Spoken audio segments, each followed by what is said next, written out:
Hello and welcome back. This is Queen 3210 and we are picking up where we left off the last time, which is we are on the flowchart and we have a bunch of red keys that have just appeared that have locks on them, which means that we're going to need to sort those out.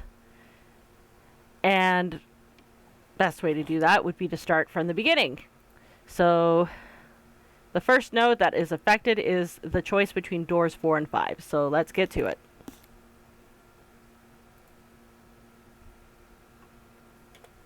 Through door 5. Clover and Snake followed with 7 a short distance behind. We're over there too, right, Snake? The door's not going anywhere. Slow down. Which door? Okay, so I'm unsure of how to unlock that key. So I'm gonna look that up real quick, just because I'm not seeing any deviation or change or any means that I could unlock it.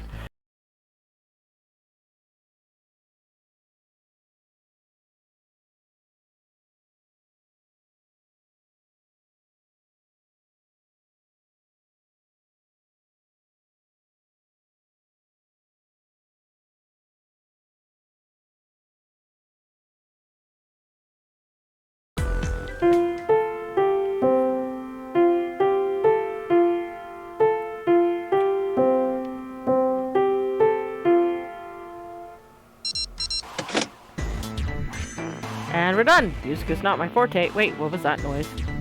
Junpei, we did it. Looks like it worked. I heard something unlock over by the exit. Let's go. Good plan.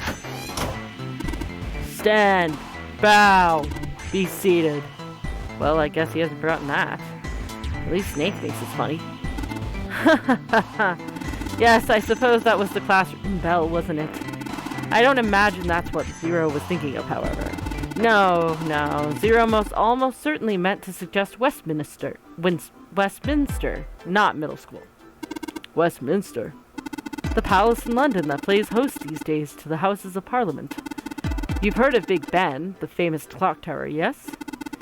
Big Ben plays that very collection of notes on the hour. London. Capital of England, huh? At any rate, the door is now unlocked. Let's leave this place immediately.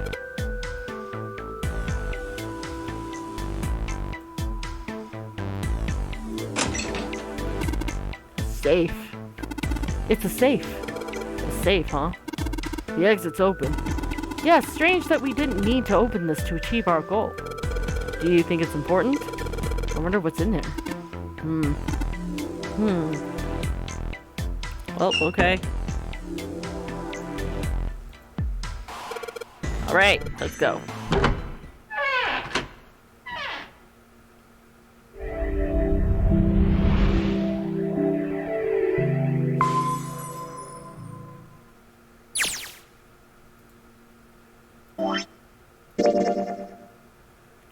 We've unlocked it. Okay, so it was talking to the safe, I guess. Because that was the only other thing I could think of. But yeah, we managed to fix that. But unfortunately, we've also cut ourselves off of here. I think that's mostly because we didn't actually run through. Because we're on the door 5 route. So we're going to keep going on there. So basically anything below the red key, I think, is stuff that, like, the red key is basically we have to unlock a certain path. So that was door 3. So we'll continue on from there. And I guess we go here, laboratory. Junpei pushed the button on the front of the monitor. Oh, that worked. With a soft hum, it turned on. Streams of letters that made no sense to Junpei began to scroll across the screen. What? He had hoped it would turn on, but he hadn't expected this. Huh? It's running on its own? It certainly looks like it. Isn't that kinda weird? What? Well, it's not connected to the main computer, right? There's just this keyboard and monitor. The only cable connected to this thing is the power cable we just plugged in. So, why is it working? Maybe it's a wireless display. Clearly this was a reasonable explanation to Lotus. A wireless display? Yes, it connects to your computer wirelessly, hence the name. Have you been living in a cave, Junpei? He most certainly had not, but... Is that normal? Yes, at least where I worked. Oh. Oh, it stopped. Pass with a colon. Looks like we need to enter a password. Again? There must be a hint around here somewhere. Could you go take a look? Yeah, I'm on it. What are you going to do? I'll see if I can do something about this on my own. On your own? Yep, on my own. Lotus? Lotus pulled over the nearest chair and dropped herself down onto it in front of the keyboard. For a second, she stared at the screen. She kneaded her hands, knuckles popping and twisting her back left and right. All right. Let's kick some ass. Lotus smiled to herself and rubbed her hands together in anticipation. Then, before Junpei had time to blink, she was typing at an incredible speed, the click-clack of the keys running together like machine gun fire. Wait, what? Junpei was, for once, at a loss for words. Didn't expect that, did you? Of course I didn't! You're typing so fast, I can't even see your fingers. What kind of job do you have? What are you? I'm unemployed at the moment. I used to work for a cybersecurity firm, but I quit. Why? Lotus blinked. Huh? Oh, it was just something. She stopped typing for a moment, and her face fell. I see. This was not an avenue of questioning to be pursued, Junpei realized, and quickly shut his mouth. Lotus's fingers began to move again, and in a few seconds she was back up to speed. As she typed, more letters and symbols that meant nothing to Junpei began to pour across the screen. Oh, what are you doing now? I'm going to try and brute force it. Brute what? A brute force attack is... Well, the short version is that I just attack the thing head on. The long version? Without looking up or slowing down, she began to explain. A brute force attack is one of the simplest ways to break a cipher. It checks every possible combination until it finds the right one. For a complex cipher, it can take a very long time. I'm writing a program that would run an attack like that on its own. It's not the most elegant solution, certainly. But given the circumstances, there isn't much else I can do. Even as she talked, her fingers never slowed or missed a key. Junpei couldn't help but feel a little odd. Oh, but back to what we were talking about earlier. What were we talking about? The wireless display? It's kind of strange if you think about it, isn't it? How do I put it? Well, let's say you write a program that calculates an addition problem for you, all right? So you enter 1 + 1. The screen will show you 2. See? Isn't that strange? No? Not really. Oh, come on now. Of course a caveman like you would think it was strange. You said so just a minute ago. You're just not getting it, are you? Who calculated 1 + 1? The main computer, right? You said it connected to the monitor wirelessly. Yeah, but someone who grew up in a cave wouldn't know that, right? They'd probably think that this thing here, the monitor, is doing the calculating. And once they've decided that, they'll start examining this monitor. They might poke the screen or something. Ah, I see the color changes when I press it here. Then they might investigate the hardware on the inside. Oh, I see. So this wire supplies the power. Eventually, they might even cut the wires. Ah, yes. Just as I expected. When this wire is cut, no results appear. Therefore, it must be this device which does the calculations. Oh. But the truth is that, just like you said, the computer is doing the calculating. But these cave people wouldn't know that, because they have no idea that the monitor and the computer are connected wirelessly. Lotus continued to type. Junpei scratched his head. So, what are you trying to say? Nothing, really. It's just, I thought maybe, what if the relationship between human beings and our brains is like that? Huh? Well, let's say you stick a bunch of electrodes into parts of the brain. A scientist examining the signals they send out might say, interesting. So stimulating this part of the brain causes the person to see colors. That must mean this neuron cluster controls that function. Okay, let's see what happens when I cut out this part. Ah, just what I thought. Cutting off this part causes that function to cease. Therefore, human thought processes must occur in the human brain. See? Doesn't it sound the same? Maybe the brain is just an output device, like this monitor. Maybe our thought processes actually occur somewhere else, in a main body. We just don't know it. We never even think about it. Just like those cave people wouldn't know about wireless communications, we can't imagine that there's some unknown medium that transfers information into our brains, where we experience that information as thoughts. Junpei didn't say anything. Not so much because he had no retort. No, her argument just seemed silly, and he was a little surprised to be hearing something like it from someone like her. The brain is just an output device. Human thought actually occurs somewhere else. That's just crazy talk. Did Lotus really think that, he wondered?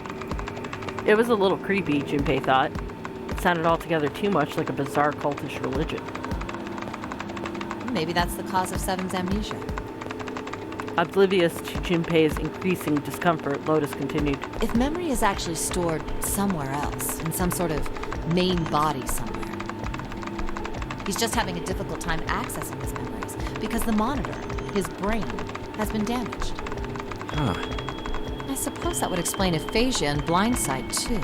Perhaps they actually can speak or see. The monitor just isn't functioning properly. I guess people with prosopagnosia could be suffering from the same thing. Wait a minute. What?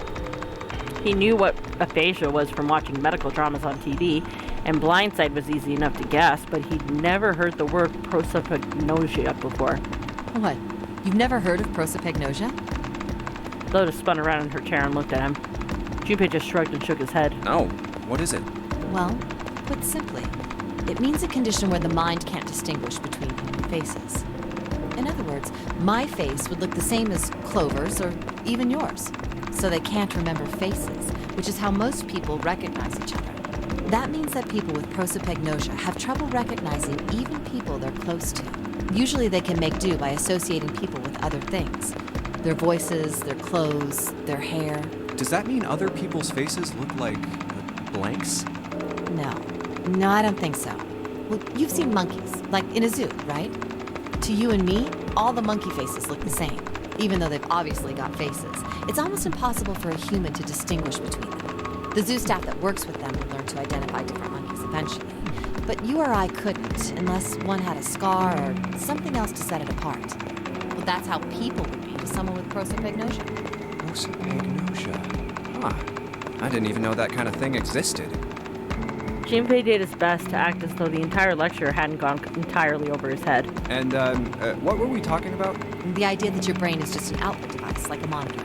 Are you serious about that stuff? Nope. Not really. I was just kidding for about half of it. What about the other half?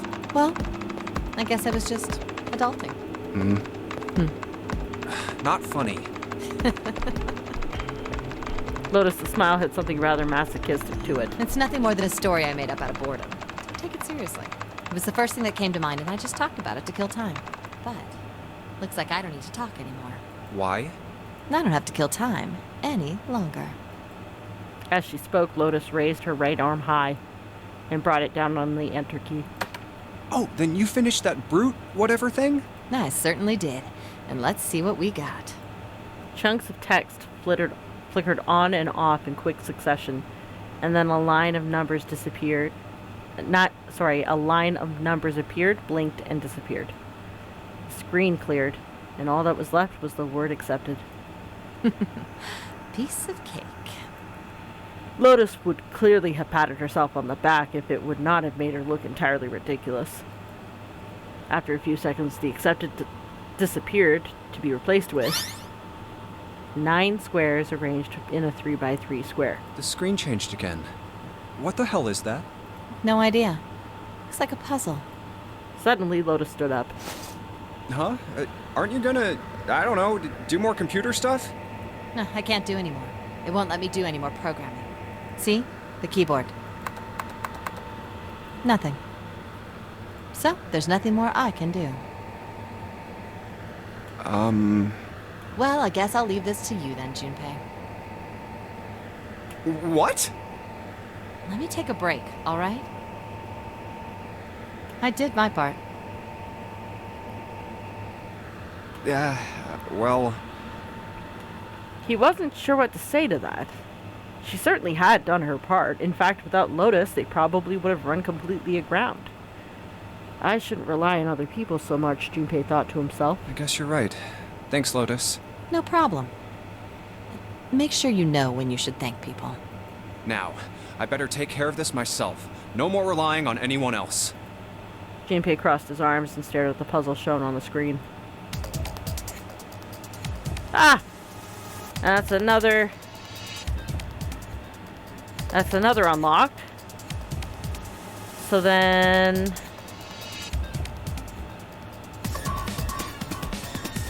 So this was door 1. This is door 6, and then that's the door 2. So let's continue on through door 1. Engine room. Handle? I believe the box has reached the floor. Yeah. He stuck his head out over the side of the catwalk and looked down. The box that had only recently hung just below the catwalk now sat on the floor. It had come to rest near the end of the tunnel that covered the conveyor belt. June's down over by there. Junpei could see her still leaning against the wall as if she barely had the strength to sit up. Even from so far away, it was not difficult to see that she had not improved. He almost thought he could see heat rising from her body. She doesn't seem to be improving. Okay. Ace's expression was inscrutable, but he'd said what they had all been thinking. Well, of course not. She's not going to just get better right away, you know. It'll take time. Exactly. He tried desperately to convince himself that what he'd said was true. What could be causing this, I wonder? Illness, perhaps? Nah, it's gotta be exhaustion. Santa's response was confident and certain. She gets dropped into some weird-ass ship, forced to play some messed-up game. If you think about it, it's a lot weirder that we aren't freaking out just like her, you know? So you're saying we're abnormal? Yeah. We're just running around this room, solving all these puzzles like it's just business as usual. How the hell could you call that normal? We're just guinea pigs. Santa snorted in disgust. A guinea pig? You mean like a lab rat? You mean we're being used for some sort of experiment? Is that what you're saying? Dunno. But it does seem like a possibility, you know? They stood there for a few more minutes, no one speaking until Santa turned and walked away from the winch. Junpei and Ace followed him. You know, speaking of experiments, Santa suddenly stopped. there was this experiment some scientists did with rats. First, they took a squarish C-shaped Oh, this is tank, new. filled it with enough water that the rats could drown in it. This is new. We haven't experienced this yet. Okay. First, they took a squarish C-shaped tank and filled it with enough water that the rats could drown in. Okay. The tank has 2 exits. Yeah. Just to make it easy, we'll call one A and the other B. Okay. Exit A is pitch black, so dark even a rat can't see anything. But exit B is electrified, which means the rat can't leave through it. Right. So, what would a rat do if it was put in this situation? Which exit would the rat choose? There was a moment of silence after Santa posed the question, and then Ace responded. B, of course. The rat has no way of knowing that exit B is electrified. Exactly. The rat goes to exit B. Of course, like I said, it's electrified, which means the rat can't get out that way. So, after a lot of trial and error, the rat finally finds exit A. I can't say that's very interesting or relevant. It's simply the story of a laboratory experiment. Okay. You're right. It isn't very interesting. Yet. Ooh, okay. Continue. See, these scientists repeated this experiment over and over, Oh, poor rats. using hundreds of different rats over several generations. This produced some surprising results. Okay. With each generation, the rats took less time to find the correct exit. Oh. Eventually, a rat was put in the tank who instantly chose exit A without even attempting to go to exit B. Interesting. But that wasn't the most impressive part. The same experiment was conducted in another laboratory, far from the original one, with the same results. Okay. No, on second thought, the results weren't really the same. Okay. You gonna explain that? The rats in this second experiment began the trials with significantly faster times than the first rats in the initial one.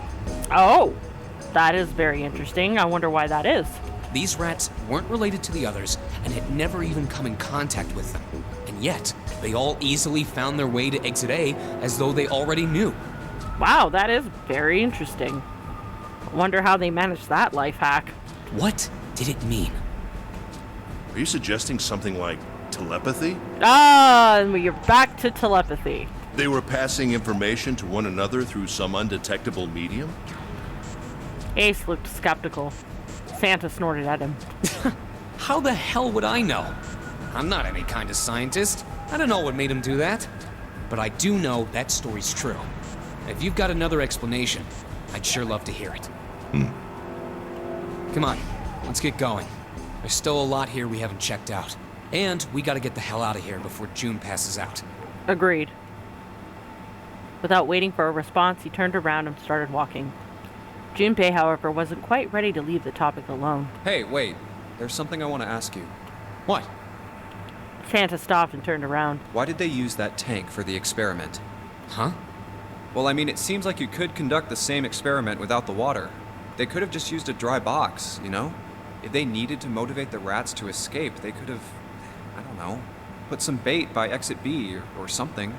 I mean, do they really have to make it so the rats can drown? Santa gave a grim bark of a laugh. You know, the word emergency comes from the same root as the word emerge. You ever think about that? Huh? Well, an emergency is something urgent, often something dangerous. Right. And to emerge means to sort of come out, or appear, or rise out of something else. Yeah. So what's going to emerge in an emergency? Inspiration. Yep, that's fair, actually. Inspiration? Yeah. Think about it. When the chips are down, either you crack or your mind focuses and pulls up what you need.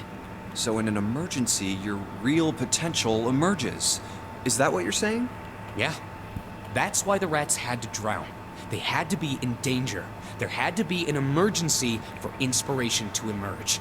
Oh. Junpei suddenly felt cold. The back of his head was aching and his stomach felt strange. Oh. And just like that, we have gotten through that. So, cargo room. And the 9 photos coffin? Now we finally have all 9 picture cards.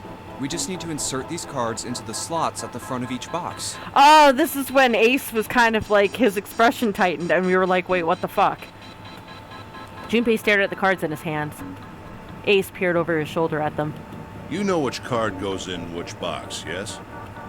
Junpei gave him a look. Yeah, of course I do. It's really obvious. You just match our numbers to the numbers, then you pop the corresponding card in the right box.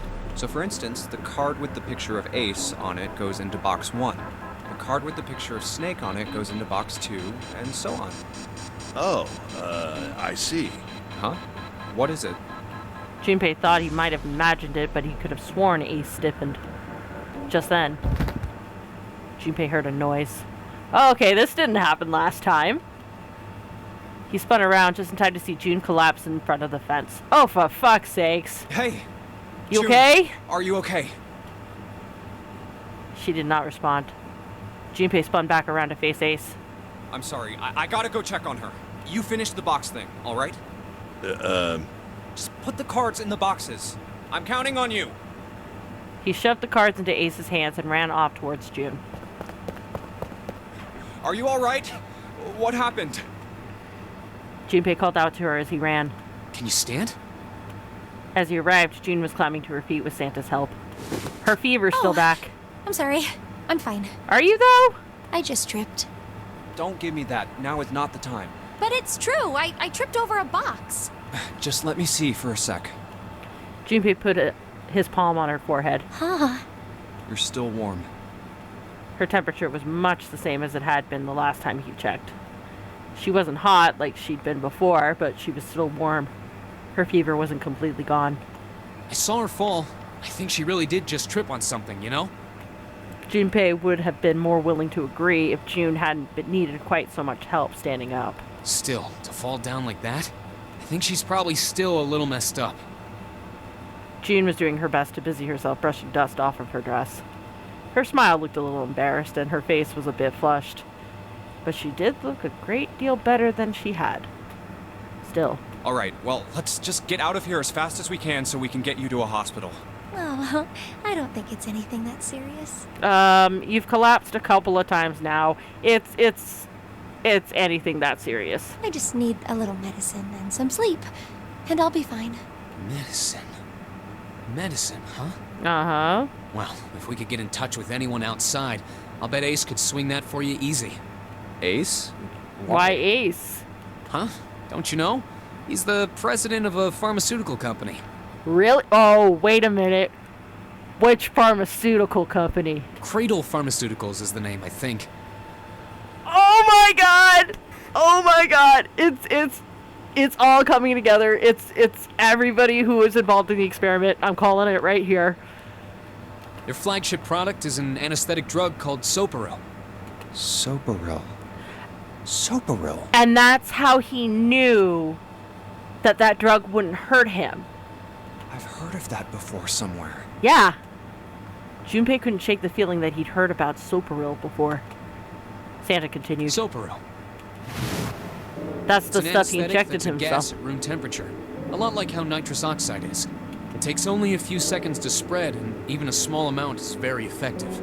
A bunch of countries quickly accepted it for widespread use within their police and military forces. It was an effective crowd suppressant and room clearer. Wow. It was practical, ethical, and the humane nature of it made it the ideal drug. It's been around for about 6 years. They developed it from the extracts of several different roots. It became popular almost as soon as it was made public, with many governments placing large orders. Demand for Soparil skyrocketed, and of course that meant Cradle Pharmaceuticals stock did too. And Santa, what's it called? Santa benefited from that because of the stock markets. Why do you know all of this? Santa's information was interesting, but Junpei couldn't help but feel a little suspicious. Santa's reply was blunt and simple. I heard it from the old man himself. From Ace? When? By the number 4 door at the central stairway, when we were searching the second class room. Remember how Snake, 7, and you went to door 5? It was back then. Ah, interesting. I asked him what he did for a living, and he said he ran his own company. After that, we just started talking, and I guess it just came up, you know? Huh. Are you worried about something? No, nothing. As he spoke, Junpei looked over towards Ace. He can't figure it out. Are you fucking kidding me? It's rather fucking simple. He seemed to be having difficulty with the 9 boxes. What the hell is he doing? He turned back to June and Santa. June, don't push yourself, alright? Yes. Santa, could you take care of her? I'll go check on Ace. Looks like he's having trouble. Sure. He gave them both a short nod, then turned and headed towards Ace. What are you doing? Ace's back was to him as Junpei approached. The older man turned around to look at him. His face was pale and covered in sweat. Oh, that's not good. What happened? Nothing. My vision has gotten rather blurry, I think, because of fatigue. I can't see very well at the moment. Oh, that's not good at all. What can't you see well? These pictures. Ace held the cards out to Junpei, splayed out in the shape of a fan. I don't care to admit it, but I may be developing presbyopia. Growing old is a difficult thing. What's presbyopia? He made the best attempt he could at a self-deprecating smile, but his face was flushed and his lips were pale and drawn. At any rate, I'll leave the rest to you. No, I want to know what presbyopia is. Presbyopia, meaning... It's farsightedness caused by loss of elasticity of the lens of the eye, occurring typically in the middle and old age. Okay, so his eyesight is just wearing out. Okay, I see. That makes sense. I'm feeling awfully tired, so if you don't mind, I'd like to rest for a bit. He shoved the cards into Junpei's hands and walked quickly away. Junpei looked at him quizzically. How could simply looking at cards have tired him out? Yeah, that makes no sense. Junpei looked down at the cards in his hands. All of the pictures were quite clear, and each person easily recognizable. Was Ace's vision truly so bad? But if it wasn't, What had made him so uncomfortable? That's a good question. Well, if he's the president of Cradle Pharmaceuticals, maybe that's something to do with the kids' disappearances. That was when Junpei remembered what he'd heard from Lotus much earlier. Prosopagnosia. Well, put simply, it means a condition where the mind can't distinguish between human faces. Oh, that's what it is. It's not presbyopia, it's prosopagnosia. Ace has prosopagnosia. Okay, I was wondering when that was coming up. In other words, my face would look the same as Clover's or even yours. So they can't remember faces, which is how most people recognize each other. That means that people with prosopagnosia have trouble recognizing even people they're close to. Wow, okay, that makes more sense. Okay, we're good. Maybe he's got prosopagnosia? Junpei took another look at Ace. He sat at the base of the stairs looking quite depressed. Well, he looks depressed enough to have it. If he really did have prosopagnosia, there was no doubt it was a depressing and painful experience. Still, Junpei didn't feel like patting him on the shoulder and telling him everything would be alright would help that much. Still, Junpei felt perhaps it was best he kept Ace's condition to himself, at least for the time being. Oh well. Doing his best to clear his mind with the task at hand, he turned back towards the boxes. Time to solve the 9 boxes puzzle. 9 cards with pictures, and 9 boxes.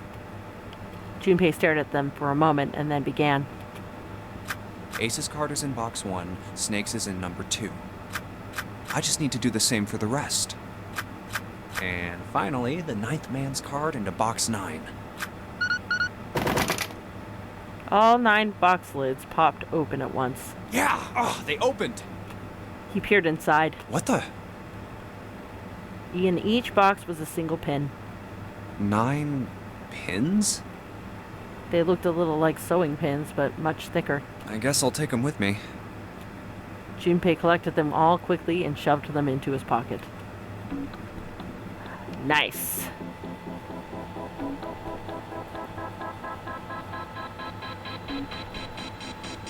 Ah, and we've got an unlock. We've got a couple of unlocks, actually.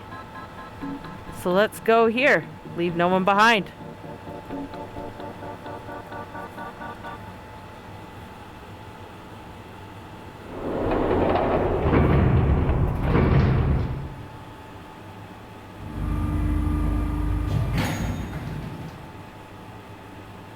They took the elevator up to C deck.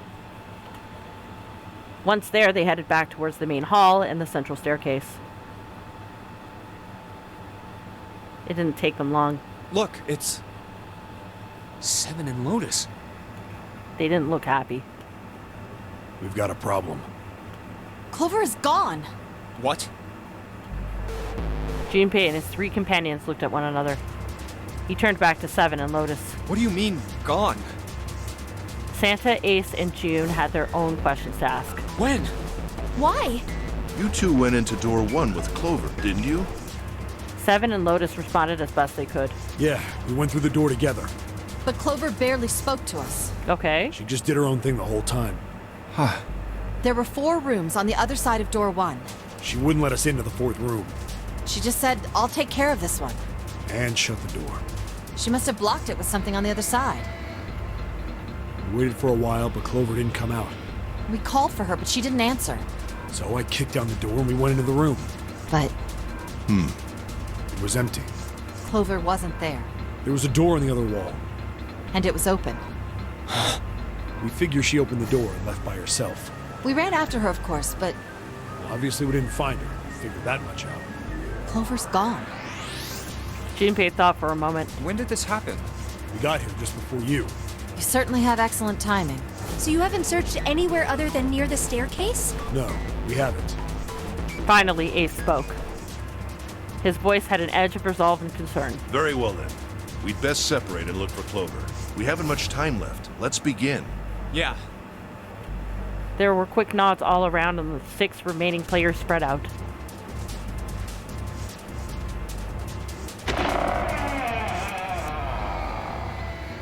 Okay, let's take a look at the flow. No, we're still there. Okay. As quickly as they could, they searched around and under the beds and in the corners. She's not here. No, she isn't. All right, just in case, we should go take a look in the shower room. Shower. Oh! Okay, yeah, this is new. That's where her brother is. She might have gone to see him. Yeah. June bit her lip. She knew, as Junpei did, that there wasn't only one thing to see in the shower room, and it wasn't pleasant. Well, we might as well check, right? Let's go. There was a screwdriver stuck between the door and the frame. Good. We can still get in. We should thank Seven later. Yeah. Junpei and June slipped through the door and moved down the hallway and stepped into the shower room.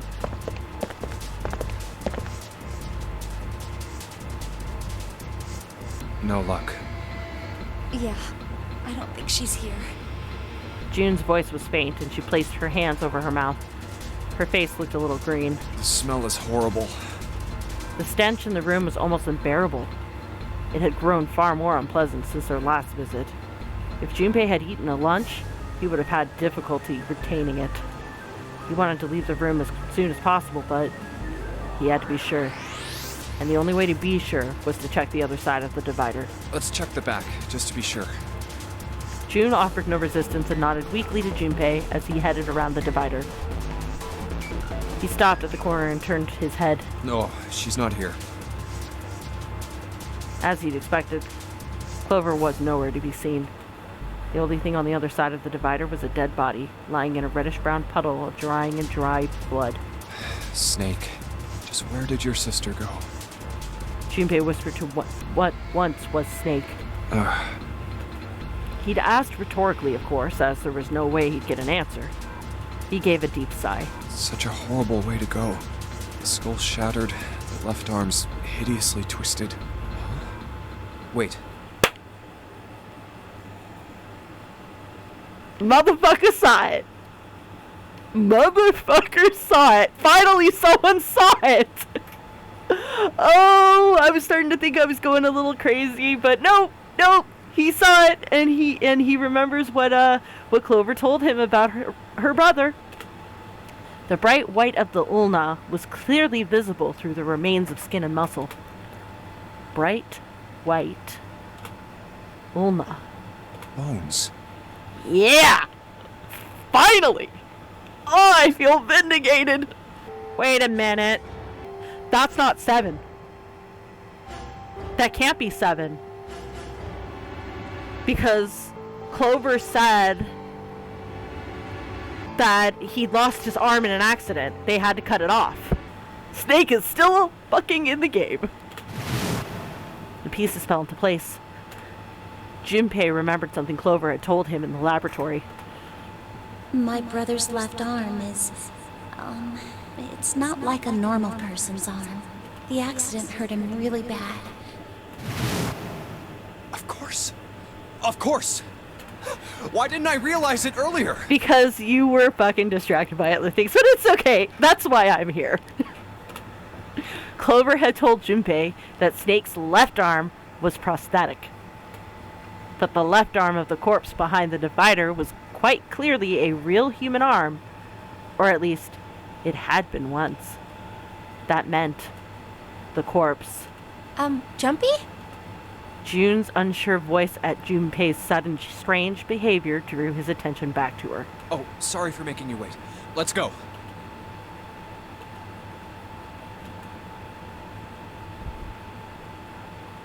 Junpei and June headed back towards the large hospital room. They stepped through the door and out of the shower room. Down the hallway they went, searching for Clover in every corner. They had reached the stairs when 7 appeared, breathless and yelling. Junpei! June! Where were you guys? He looked pale and his face was drawn. Something terrible had happened. Junpei's breath caught in his throat. Did something happen? 7 drew a shaking hand across his face and gulped down a breath of air. Clover is dead. Whoa.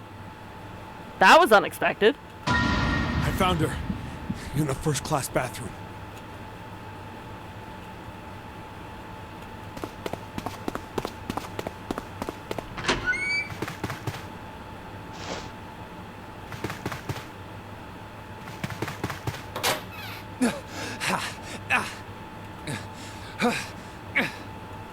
All sound ceased for Junpei.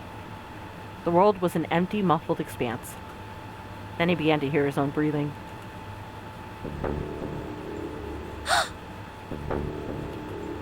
June's mouth moved, but he heard nothing.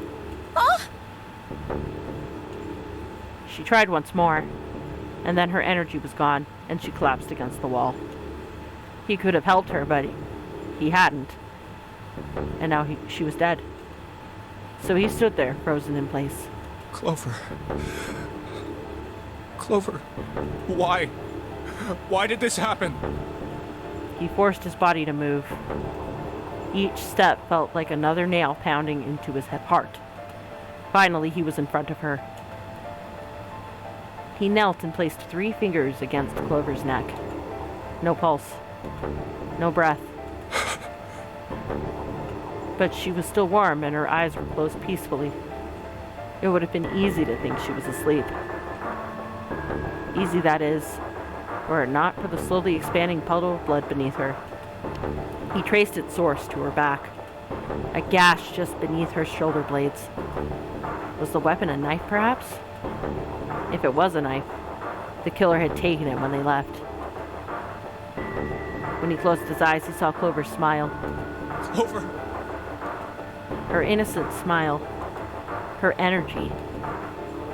He would never see her smile again. No way. He could have done something. He could have helped her. His stomach twisted itself into a sickening knot. Let's get out of here, June. Junpei lifted a limp June from the floor and carried her from the bathroom.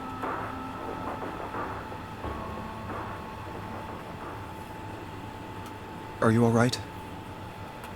It was a foolish question, and he knew it. Yes. I think so. Her voice was weak. The fever had gone down, but the emotional scars she'd received were not likely to recede as quickly. Junpei laid his hand on her shoulder, and they walked back to the bedroom. You should get some rest. Here, the bed. Can you sit? Yes. She nodded once and stared at the floor. There were 4 others in the room. Ace, Lotus, Santa, and Seven.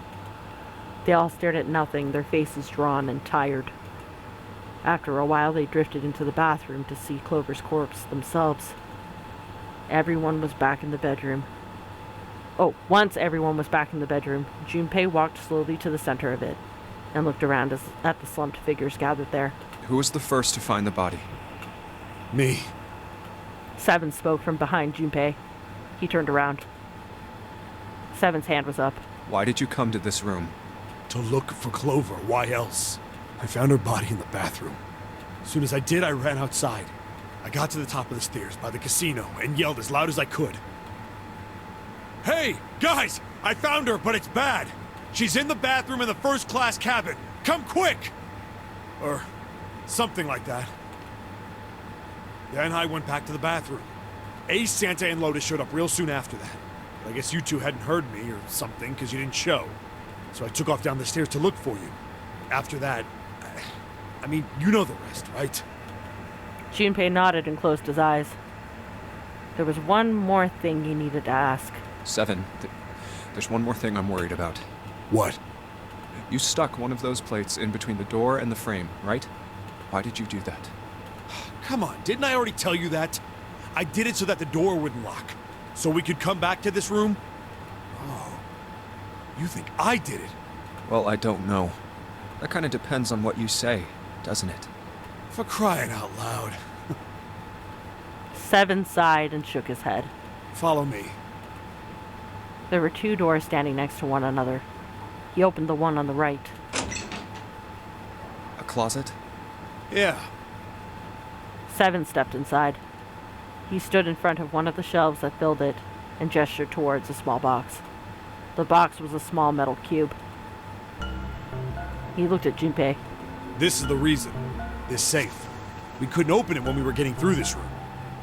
I figured there might be something pretty important in it. Yeah, that makes sense. I couldn't stop thinking about it. I figured eventually we might figure out what the numbers are for the safe.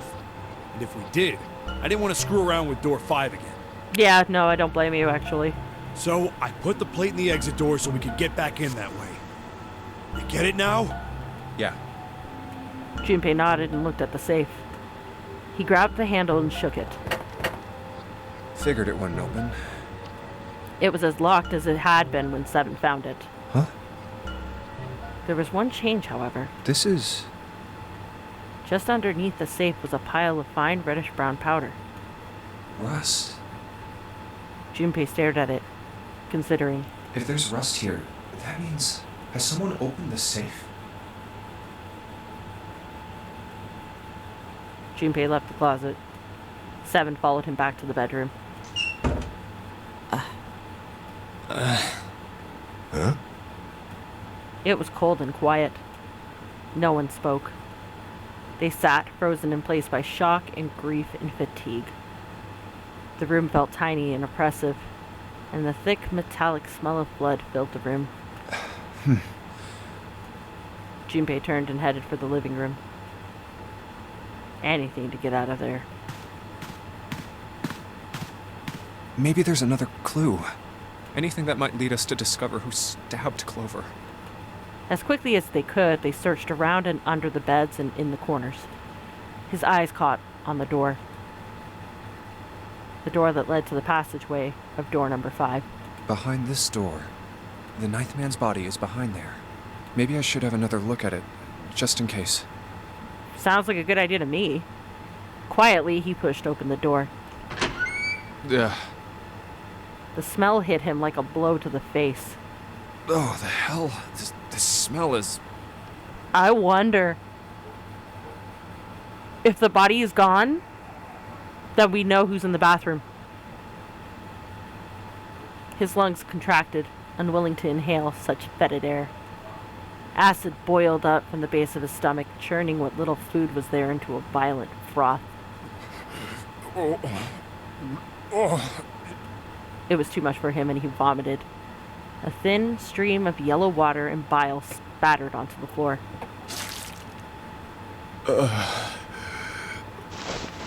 He wiped his mouth weakly and stared at the dead body.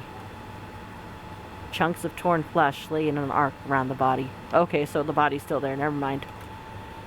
What remained of its intestines had slid out onto the floor. The pool of blood that framed it was half dry, but so thick that it had taken on a texture not unlike that of an egg yolk prepared sunny side up.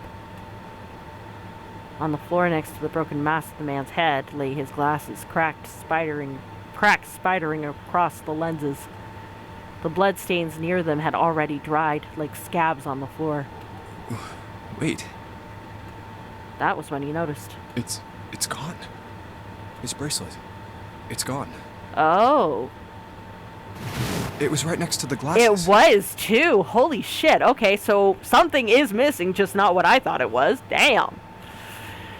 But now, it was gone. The number 9 bracelet was gone. But why? Had someone taken it? He was turning it over and over in his mind when he heard Seven's voice. Huh? Where'd Junpei go? It had drifted out to him from the living room. Uh... Junpei walked slowly out of the hallway. Oh, there you are. Were you looking for something in the hallway? Seven looked up as Junpei entered the room. Yeah. Did you find something? He thought for a moment before he responded. No, nothing. Wow! Keeping your cards to your chest, eh, Junpei? Technically, it wasn't a lie. He hadn't found anything in a way, in fact. That was the problem. Something he'd expected to find hadn't been there. The 9th man's bracelet. What's up? Well, I wanted you to take a look at something. Okay. What is it? Seven led Junpei back to the bathroom. Clover. Oh, her bracelet's missing too, isn't it?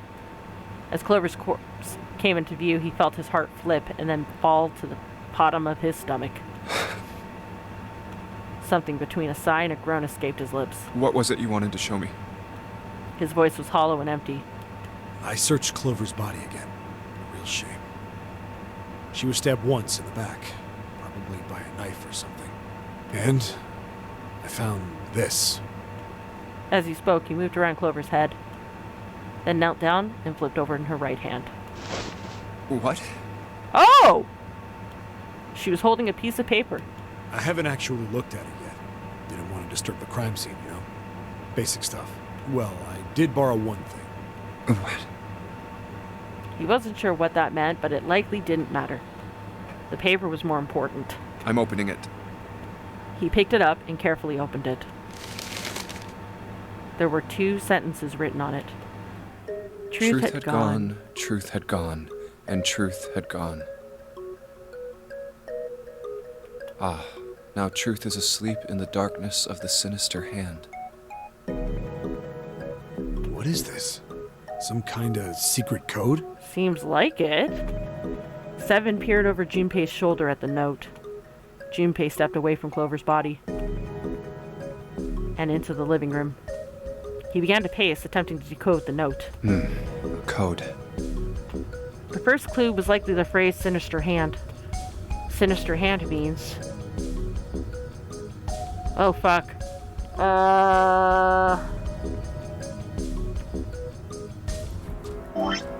Fuck. Oh, wait, I can save. Yes.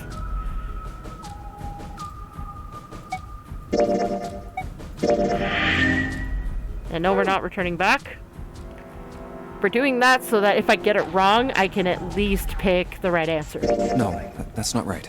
In heraldry, the term sinister was used to refer to the left side of a coat of arms. Or more accurately, it referred to things on the left side of a bearer of a coat of arms.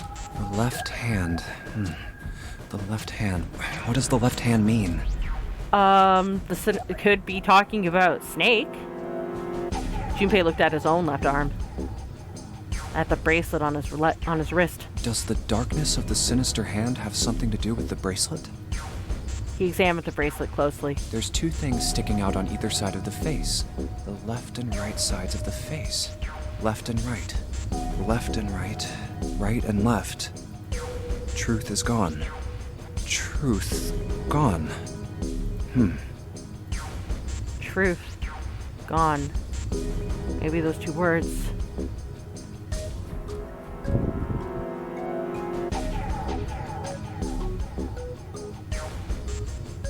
Let's try reading them backwards. How about reading them backwards? Hand sinister, the of the darkness. Gone and truth. Enog and Hitert. What am I saying? Those aren't even words. I doubt that's what the riddle was trying to say. Oh, I was talking about the whole Wasn't thing. a bad idea, though. Truth, gone, those 2 words. What about switching the sentence around? How about switching the sentence around? Gone had truth. Well, that makes even less sense. Clearly, switching the words isn't going to help. Time for a different idea. What else could gone and truth mean? What else could gone and truth mean? Truth, of course, means something that is correct, something that's fact. In other words, something that is right. You could then safely assume that gone means left. After all, after someone left, they were gone. But in this case, they clearly refer to their directional homonyms. Then truth equals right, and gone equals left.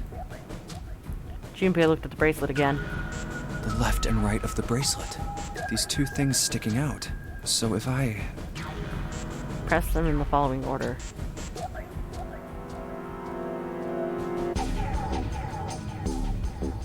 I'm saving again.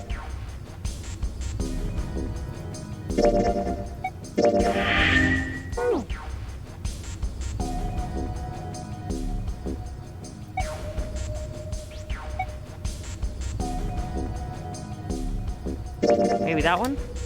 Right, left, right, left. And then... Oh! One after another, 8 numbers flashed on, then off, of the face of Junpei's bracelet. Wait, did it just... It can turn into another number. It can reset it.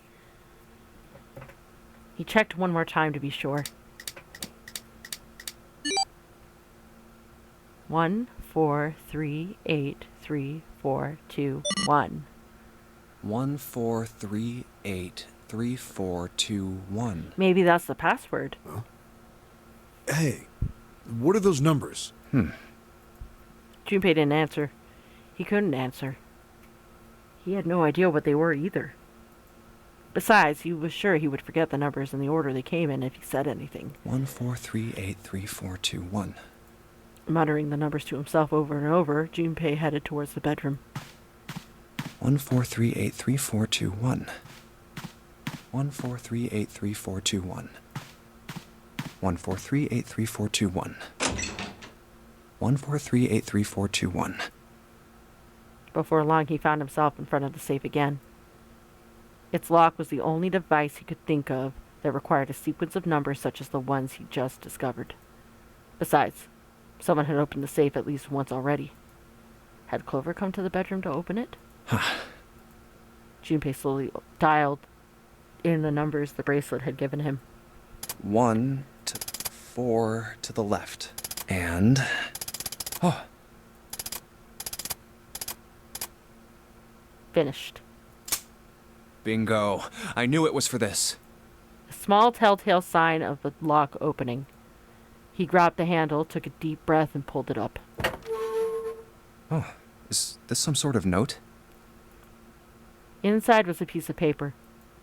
It was roughly the same size as the one Clover had been holding. Let's see. Junpei picked it up. This is what it said. Fact number 1.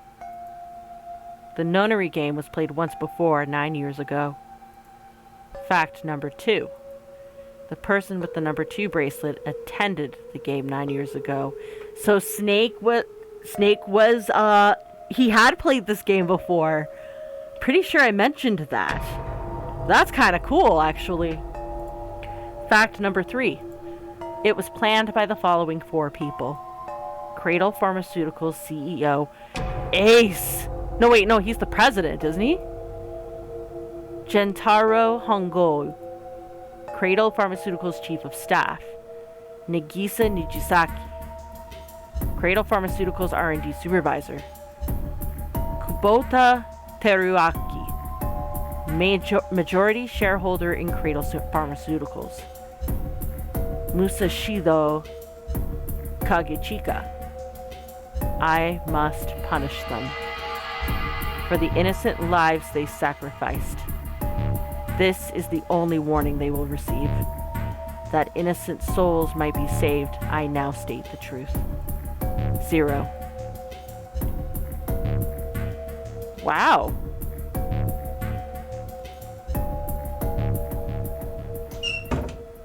Junpei left the closet. There were 5 people waiting for him in the bedroom. Ace, Lotus, Santa, 7, and June. He looked at each one of them in turn and then slowly placed his hands in the pockets of his vest. Sorry, but do you think you could all come with me? Come with you? I want all of you to go to the big hospital room. Why? There's something I want to be sure of. What do you want to be sure of? You'll see when we get there. Now get to walking. I want to know if the person I suspect is really the culprit. Wait, then you're saying... Yeah, I think I've got it figured out. I know who killed Snake and Clover. The atmosphere in the room changed. Grief was suddenly gone, replaced by a tension like a strap of leather stretched to its limit. 5 sets of eyes stared at Junpei. He pretended not to notice. Anyway, if you could all please move to the big hospital room. I'll explain everything as soon as we get there. Then, almost as if on cue, the bell began to ring. They all heard it. It was the bell from the clock in the main staircase.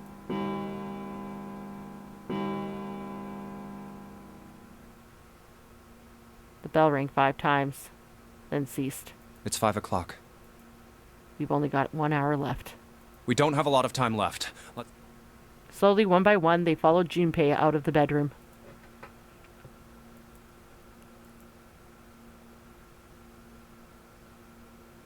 Actually, before we get started, I was hoping you could do something for me. Junpei stopped in front of door 3 and turned around. Ace, 7, and Lotus, Could you please place your palms on the red? Huh? Why? If we need to get to the shower room, why don't we just... No, we're not going inside. Once you've authenticated, step away from the door. Why? Please, just do it. Or perhaps you don't want to know who killed Snake and Clover. Junpei's implication was clear, and Seven understood perfectly. Fine. What about you, Ace? Lotus? Very well. Sure.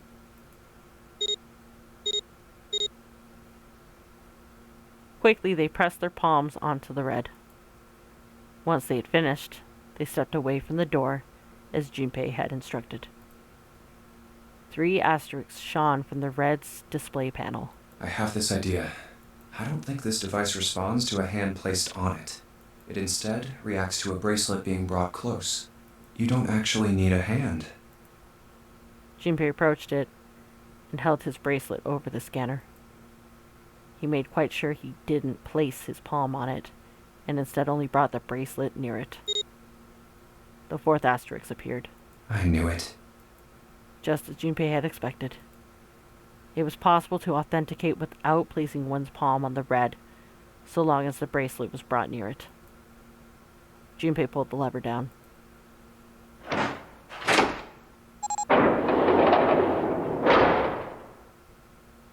Door 3 opened like a hungry mouth.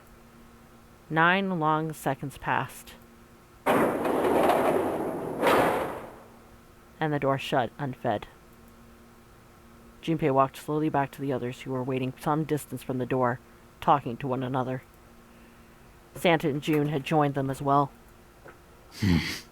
Huh? It looked as though they hadn't found a chance to break into conversation yet. As Junpei approached, they turned to look at him, curiosity plain on their faces. Before long, the other 3 did as well. Oops. What was that about? How should I know?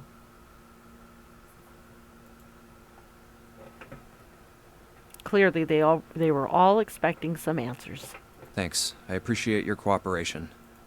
Clearly, they'd hoped for something more forthcoming. He continued. By the way, Ace, would you mind if I asked you something? What is it? Do you know who I am? What? What kind of question? Just answer it, please. Who am I? You're Junpei, of course.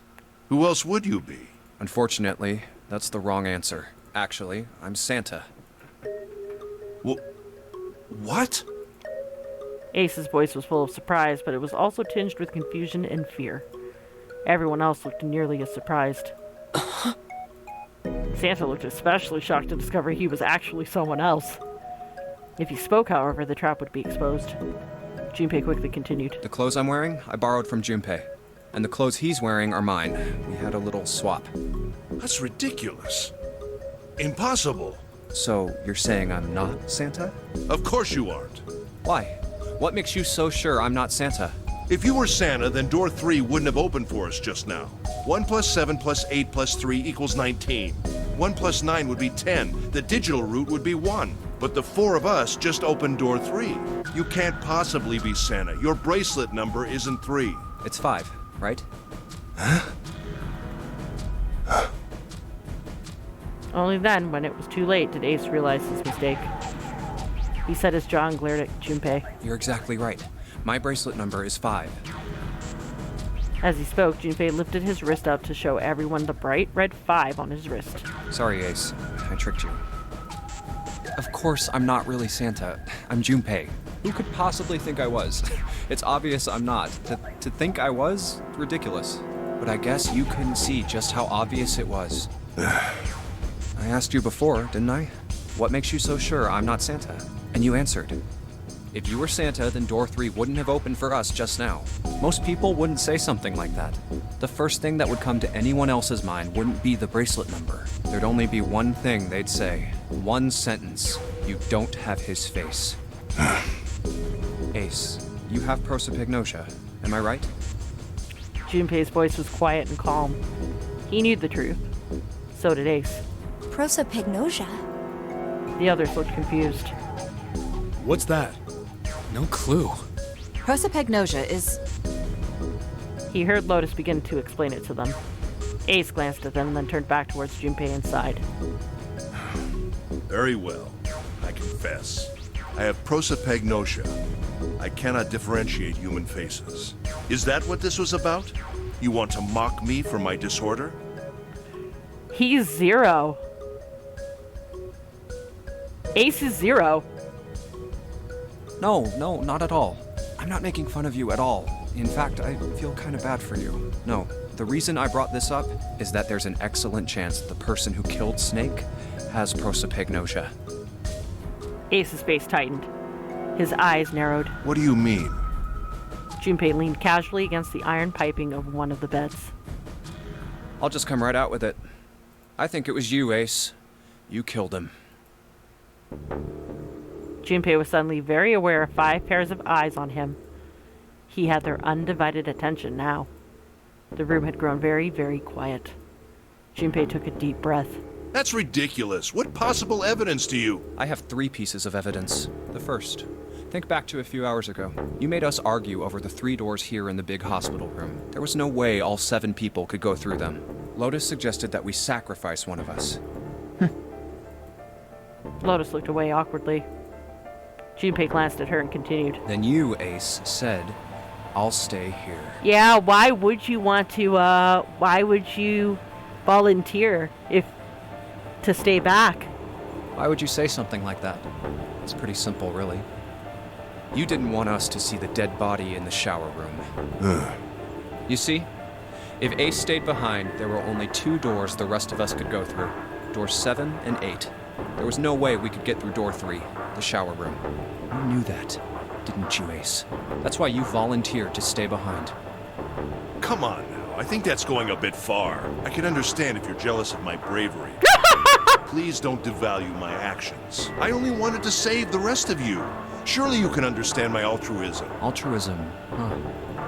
Junpei stared off into the darkness at something very interesting and lazily began to dig a persistent bit of wax out of his ear. You already knew, didn't you? You knew that whichever doors we took, eventually we'd end up back in the big hospital room.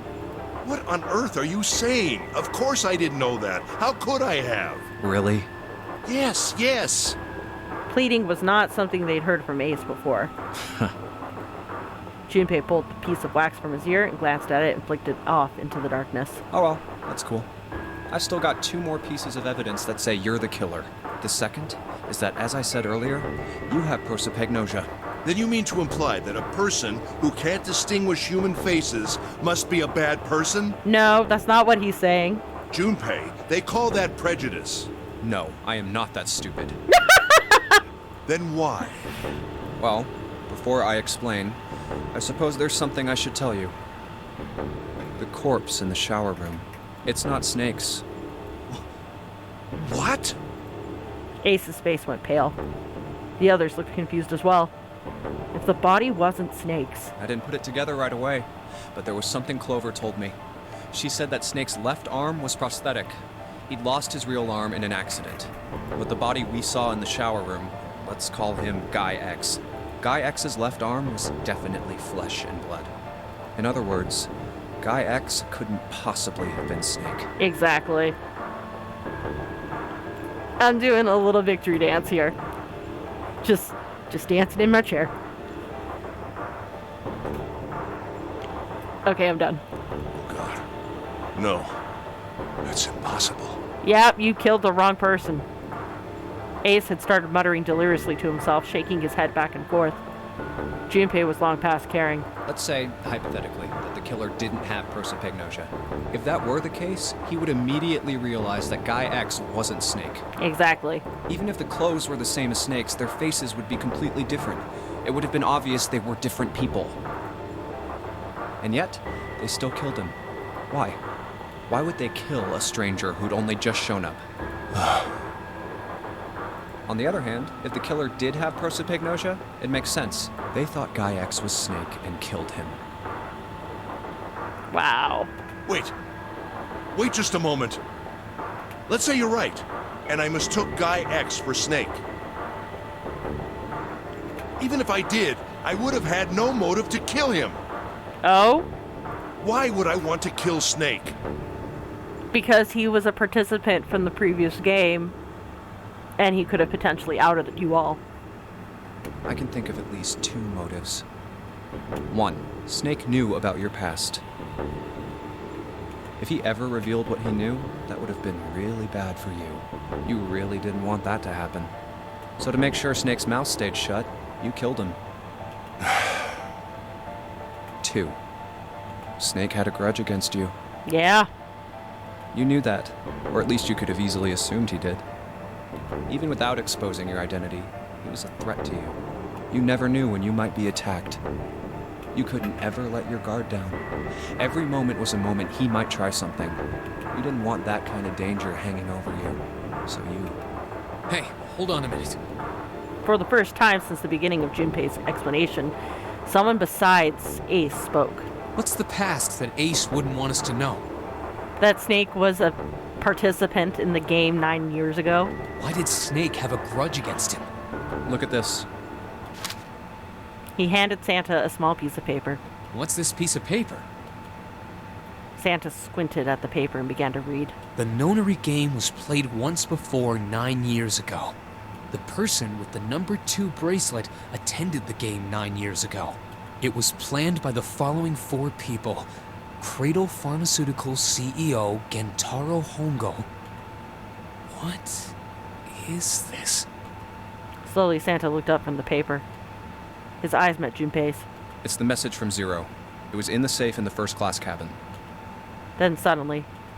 Give me a break! Ace's face was red and shaking, and his voice was full of fury tinged with desperation. That paper is a lie! Someone is trying to frame me!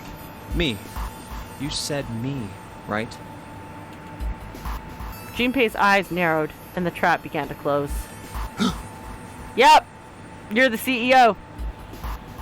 That's your name. Says that you planned it, so... And you just basically confessed. Ace inhaled sharply. His eyes flicked off from Junpei to anything else. Wouldn't that mean you're admitting you're Hongo, the CEO of Cradle Pharmaceuticals? Or am I mistaken? It was as though a switch had been flipped. The color drained from Ace's face, and as he realized what he'd done, his eyes went wide. Very well. I admit that much. I am certainly the CEO of Cradle Pharmaceutical, Gentaro Hongo. So what if I am? I don't know anything about this Nonary game that supposedly took place 9 years ago. Everything on that scrap of paper is bullshit. Someone is trying to set me up, you see? First of all... Ace stammered as he tried desperately to work himself to a more tenable position. Junpei, you're claiming I did this all by myself. Nope! Think that over, all right? How could I have killed Snake all by myself? Not Snake. It was Guy X. I don't care who it was. Oh, fuck off with your semantics! You said the killer put this other man into door 3, right? Yeah, maybe. Then I couldn't have possibly done that alone. I couldn't have opened door 3 with only myself and Guy X. No, you couldn't have. Nope. You could have. Oh, you could have, actually. How? Huh? Huh? What? Ace's face was tight, and his teeth were clenched. Junpei fixed him with a level stare. The trap was about to close. Actually, Ace, when you were unconscious, I took something from you. Remember when you were injected with that anesthetic and fell asleep in the big hospital room? Yeah, back then, I took this. Junpei put his hand into his pocket. No! You couldn't have! Ace's right hand moved. Junpei smiled. I got you, Ace. Your right hand there tells me all I needed to know.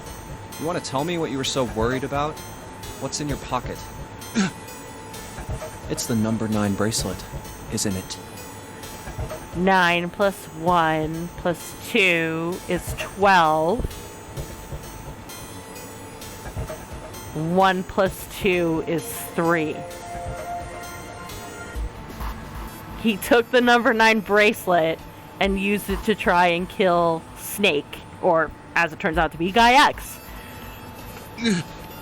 Fuck you. Ace, Guy X, and the 9th man's bracelet. That was all you needed to open door 3. 1 plus 2 plus 9 equals 12. 1 plus 2 equals 3. That's how you killed Guy X all by yourself, Ace. All you needed was the number 9 bracelet in your chest pocket. So in other words, in the ending where Clover just goes homicidal and kills everybody, she killed the wrong people.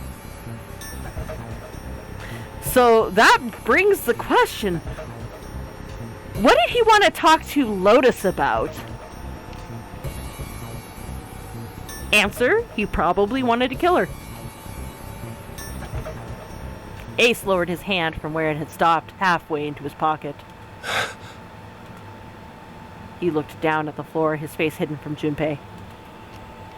All you could see was the corner of Ace's mouth, twitching like a dying fish. If you want to play innocent, that's fine by me. Go ahead, tell me.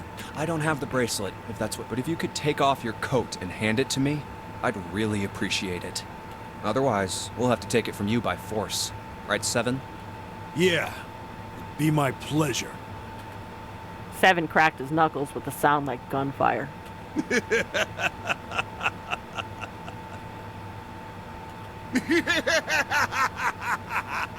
He looks entirely too kind for that fucking laugh. Ace roared with laughter. He threw his arms wide and his head back and laughed, filling the room with a sound that scarcely belonged there. Then it stopped. His arms came down and his head dropped to look straight ahead at Junpei.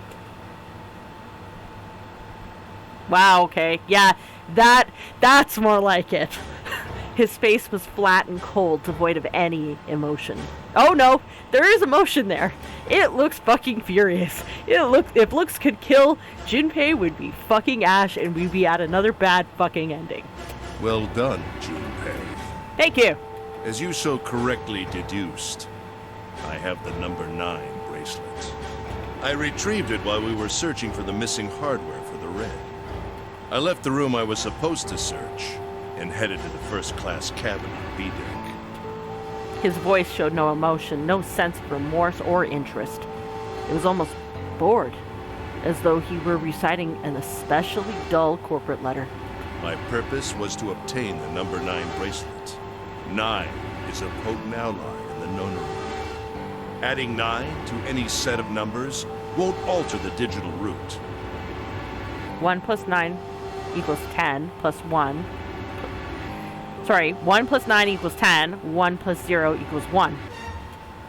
2 plus 9 equals 11. 1 plus 2, 1 equals 2. 3 plus 9 is 12. 1 plus 2 is 3. As you can see, 9 is a very useful number here. Yeah, it is. It's basically like a... Oh, what's the word I was looking for? It's essentially... You treat it basically as a 0. With it, one can go anywhere, with anyone. It is, I suppose you could say, a game changer. So I made for the first-class cabin to obtain it. In mere moments, I successfully acquired the number 9 bracelet. There was also an unexpected bonus. The knife the 9th man had used. Yeah, that's what he used to kill Clover. I quickly pocketed both of them and left. I made my way back to where I was expected to be. That's when I ran into Snake. Well, this guy X, actually. I spotted him ahead of me. He was heading for the large hospital room and hadn't noticed me.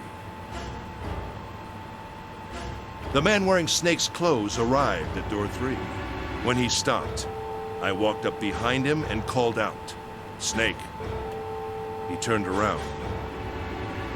He said nothing. His mouth simply hung half open. He seemed dazed somehow, almost like a man half asleep. Perhaps he had been drugged. It wasn't important. That's weird. I tend to gloss over little things like that. Well, maybe you shouldn't have, because there's obviously a reason why he was drugged. I was certain that man was Snake. I knew Snake had taken part in the Nonary game 9 years ago. Being blind, it made sense that he didn't recognize me immediately upon our first meeting. But why then hadn't Snake said anything to me later? Surely he hadn't forgotten what had happened to him in the Nonary game. I just thought of something as well. In the first playthrough that I went through, when we ran into Ace when we were looking for Snake, his face tightened when we asked like whether Clover and Snake could really be siblings. I think that was his initial oh shit moment. But he managed to convince himself that no, it's true. But not once did he attempt to confront me. Did his lack of sight prevent him from fully recognizing who I was? Or perhaps Snake had conspired with Zero to deceive me. Or perhaps the real Snake is Zero. Regardless, he was a threat, and it was better to deal with him sooner rather than later. I had to get rid of him before he took action. With quick thinking, my plan went into motion immediately. I held the number 9 bracelet over the red. I waved my own bracelet in front of the red, and then grabbed Snake's arm and shoved his hand against the scanner panel. The door opened. I threw the man through it. 9 seconds later, the door shut. And then 81 seconds later, 81 the man seconds died. passed.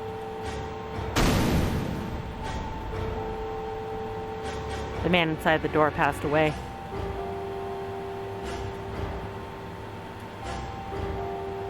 After that, I returned to my post as though nothing had happened. After conducting my own search, I returned to the large hospital room when the 1 a.m. bell rang. Ace's eyes were cold and his cheeks were hollow and pallid. When he spoke, only his lips and tongue moved. The rest of his face was eerily still. Junpei glared at Ace. He took a deep breath and thought about the next question he had to ask. He didn't want to. He knew what the answer would be. He just didn't want to hear it. Junpei swallowed and then spoke. Ace, did you kill Clover? Yes. Called it. Why? Why did you kill her? Because she was the sister. She was Snake's sister. Yep.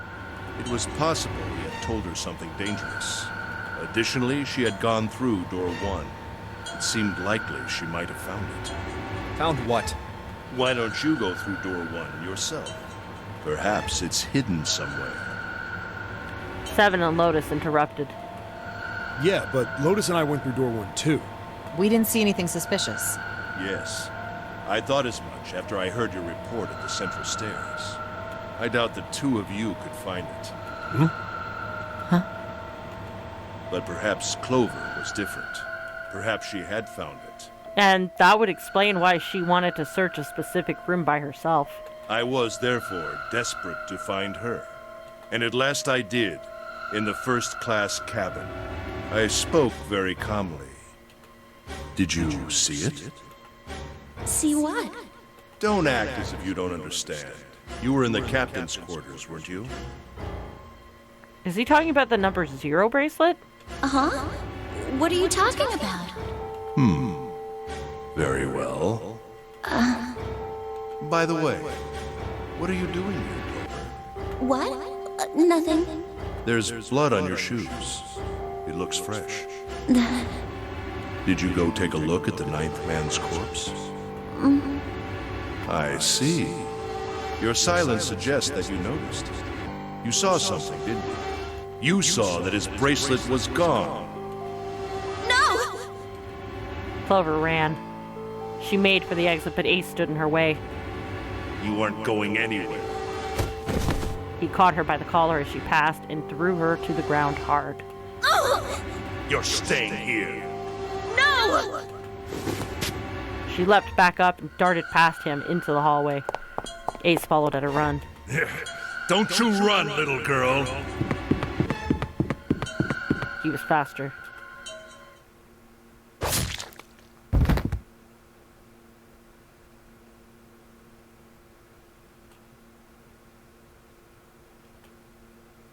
That was how I killed Clover. His face hadn't changed. If he felt guilt or remorse or anything one might feel after taking the life of another human being, it didn't show. You son of a bitch! Seven's whole body trembled with rage, and his voice rumbled with hate.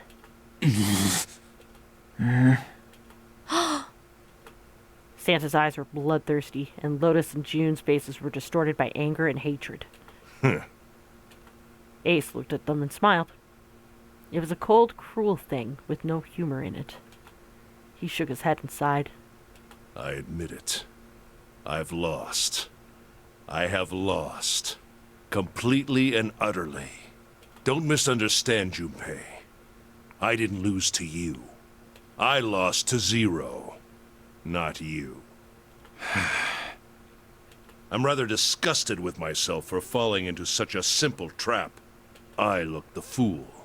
And it was a trap. Make no mistake. I was trapped and manipulated by Zero. The man I killed in the shower room? If he wasn't Snake, then I have no idea who he was. As I said, I think the real Snake is actually Zero. He orchestrated the game because he wanted the people involved to pay.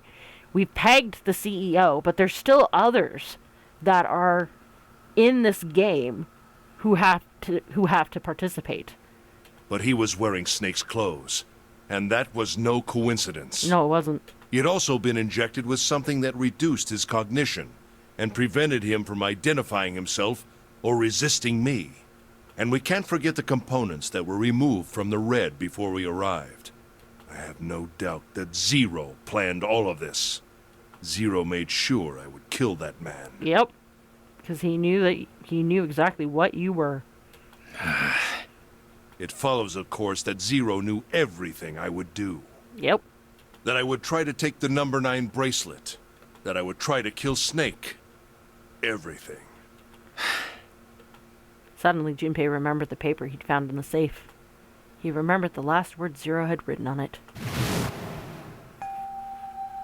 I must punish them for the innocent lives they sacrificed. This is the only warning they will receive. That innocent souls might be saved. I now state the truth. Zero. And he remembered other words. Words he'd heard from Clover. I think Zero is one of us. Huh?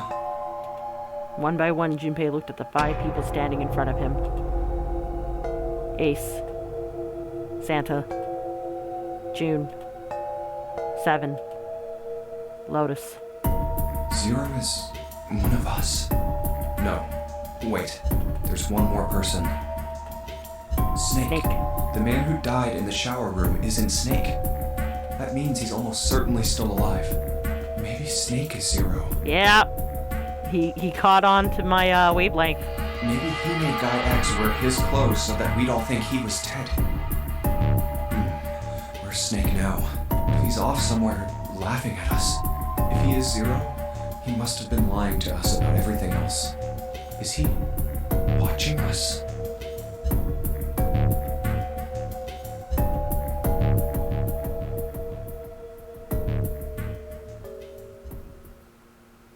Well, I believe I've finished with my confession. Why don't we get moving? He sounded as if he'd just finished doing nothing more exciting than describing the weather. For Santa, it was the last straw. What the hell is this shit? You aren't going anywhere, you son of a bitch! We're gonna leave your ass here to rot! Why? Because I killed Clover? That's ridiculous. Why are you so upset that I killed the little bitch? She was nothing to you. A stranger you only met a few hours ago.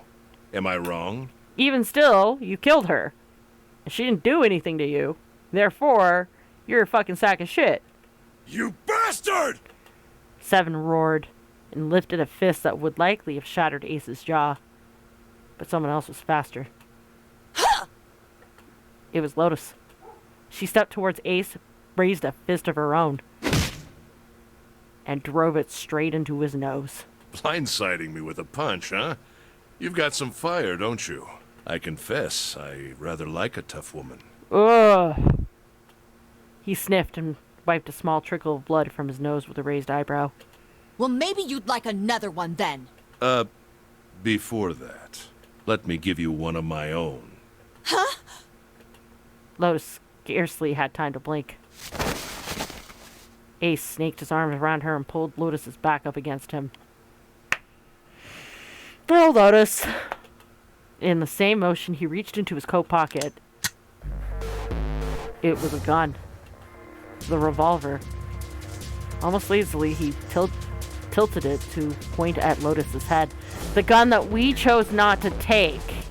He went back and took it. Without anybody realizing. If any of you so much as blink, I won't hesitate to pull this trigger. I've already killed 3 people. Don't think I'm not ready to make it 4. Wait a minute. Who else did you kill? 3 people? What do you mean? Very well. Let me take this opportunity to illuminate you. The person who killed the 9th man was me. How?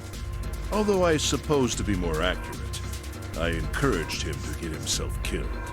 Oh, you're the one who told him that he could potentially go in by himself and survive. While we were examining the main staircase, he came to me and told me his name. I recognized it at once, so I gave him a little push. Just a little white lie. It seems the settings for the dead were altered. Now it only requires a single person to deactivate the detonator in the bracelet. Investigate what's beyond door 5. We'll meet again later. And with that... Okay. Have a good one, guys. I'm going off ahead now. Well then. Because he wanted the bracelet. God damn it! You lied! Open the door, please! I'm begging you! If I was that guy, I would have said, Ace, you lied to me, you son of a bitch! I mean, what's with the... Oh. No point in keeping it a secret. You know he screwed you. Screw him back! Help me! Please get me out of here! Get me out of here! Oh my god, oh my god! There's no time left! Listen! I was lied to! He lied to me! He put me in here! It was him! He killed me! It was him! Ah! I would have said Ace. I had 4 reasons for killing him. His bracelet. As I said before, in the Nonary game, the number 9 bracelet is of utmost importance. If I had allowed him to keep such a useful tool, he, or it, would have become a threat to me. As such, I decided that he should be eliminated early on. I wanted the number 9 bracelet. If I could manage to obtain it, I would be able to manipulate the game as I saw fit. I would be unable to acquire the bracelet unless its owner was dead. That's the second reason. Even setting aside his number, he would have been nothing but trouble for me. If he knew you. He was aware of my past. Yeah. He knew what happened here 9 years ago. So he's number 2. He's one of the 4 people that Zero wants to punish. It was important that I eliminate him before he was able to disseminate this information. Lastly, I wished to conduct a simple test. A test to see if this Nonary game was serious or a poor attempt at a joke. I needed to be quite sure. Basically, he sacrificed him in order to get that answer. As such, I encouraged him to act against the rules so that I might observe the outcome. Junpei glared at him. I don't get your third motive. What the hell happened 9 years ago? Didn't I say? The Nonary game was played. I planned it out, and I conducted its execution. Why? What on earth was it supposed to do? I don't really think I have any obligation to tell you that. Yeah, he's got the upper hand now, so whatever he tells us is basically whatever he wants. He was trying to provoke them, and it was working. Although Ace had paid very little attention to Lotus after catching her, the gun had never wavered from her temple. She looked quite pale, and when she spoke, her voice shook. Hey, what's with this gun? Where did he get this? Why don't you tell her, Santa? Santa ground his teeth and glared at Ace. On the other side of door 6, we found a gun in the coffin in the cargo room, right? bastard must have grabbed it when we weren't looking. Indeed, I did. That was a pretty serious mistake, you know. Yeah. Just saying you intended to leave it behind. Ace laughed. A short, derisive snort and gave Junpei a sickeningly pitying look. Well, there isn't much time left. I'll be off then. Well, where are you going? Do I really need to explain? I had assumed it would be obvious. 8 plus 1 is 9. Plus 9 is 18. He's going to the number 9 door. He has all the pieces. The fact that Lotus was the one who charged him and was within reaching distances just basically worked out for him. I have the number 9 bracelet. And now I have Lotus. 9 plus 8 plus 1 equals 18. 1 and 8 is 9. Wasn't there a door with a 9 on it in the room that looked like a church? That's where you're going, isn't it? And how do you know that? Santa told me about it while we were looking for Clover. I see. Well, you are correct. That is my destination. But now I must say goodbye to all of you. Ah, and please, don't forget my warning. Move and I'll pull the trigger. I don't need her alive to open the door, you know. As he spoke, Ace began backing towards the door, practically dragging Lotus behind him. Shit! He's getting away! But we can't risk it. No, we can't. Junpei, Santa, June, and Seven stood frozen. Ace had the face of a man gone mad. They had no doubt he would pull the trigger. Ace had reached the exit. Now, Lotus, open the door for me if you would. He forced Lotus to open it, and then turned and addressed them once more. Goodbye. Then he stepped through the door. It fell shut. In the blink of an eye, they were gone. Damn it! As soon as Ace and Lotus were gone, Junpei and the others leapt for the door in pursuit of Ace. But as Junpei laid his hand on the doorknob, there was a noise behind him. He looked over his shoulder. June was kneeling on the floor, breathing heavily. Hey, June, what happened? Are you all right? Santa ran to June and wrapped his arm around her before she could collapse all the way. Jesus, you're burning up. Your fever's back. Are you okay? June's fever had returned, again for no apparent reason. Her eyes were watery and her eyelids drooped. Her breath came in dry, shallow gasps. I'm okay.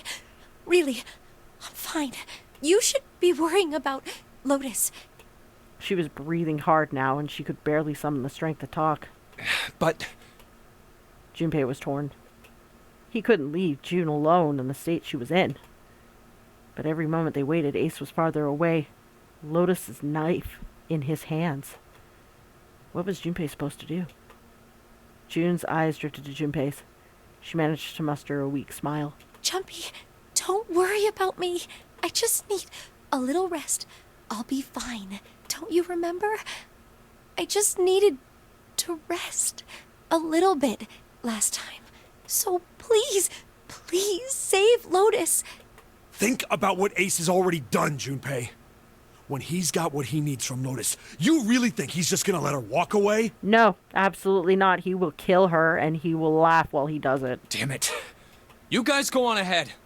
Soon as June starts feeling better, we'll follow you. Go! Junpei looked at June. Huh? She nodded once. He couldn't manage much more. But it was all the confirmation Junpei needed. His resolve was set. All right. Come on, Seven. We're going after Ace. Hell yeah! Santa, you take good care of June. I'm trusting you. Got it. Santa nodded. Junpei turned before he had a chance to change his mind and started running toward the hall. Oh, toward the door. He could hear Seven's heavy footsteps behind him. Let's go! Junpei and Seven exploded into the hallway, their feet pounding the metal floor as they ran.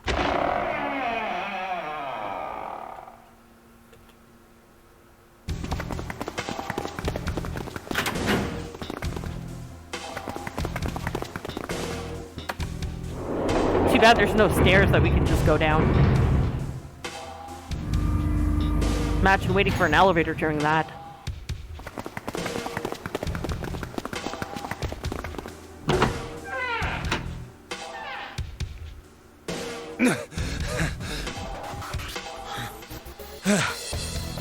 Junpei and Seven had finally arrived at the church, exhausted and out of breath. As their lungs struggled to catch their breaths, their eyes frantically scanned the room.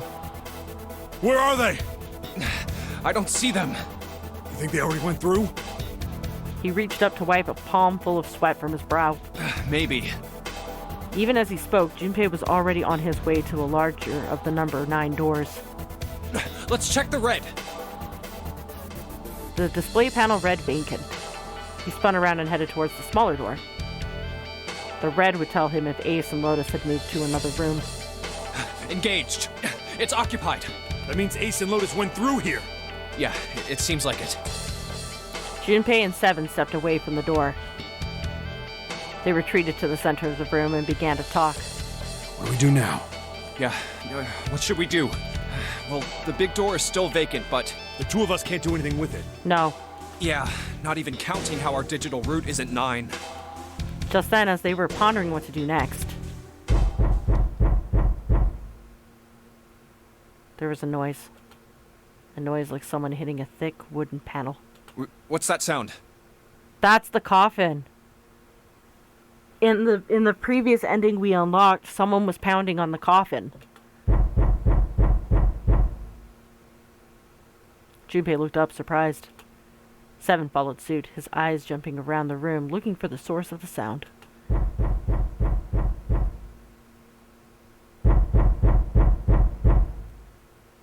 It's coming from over there.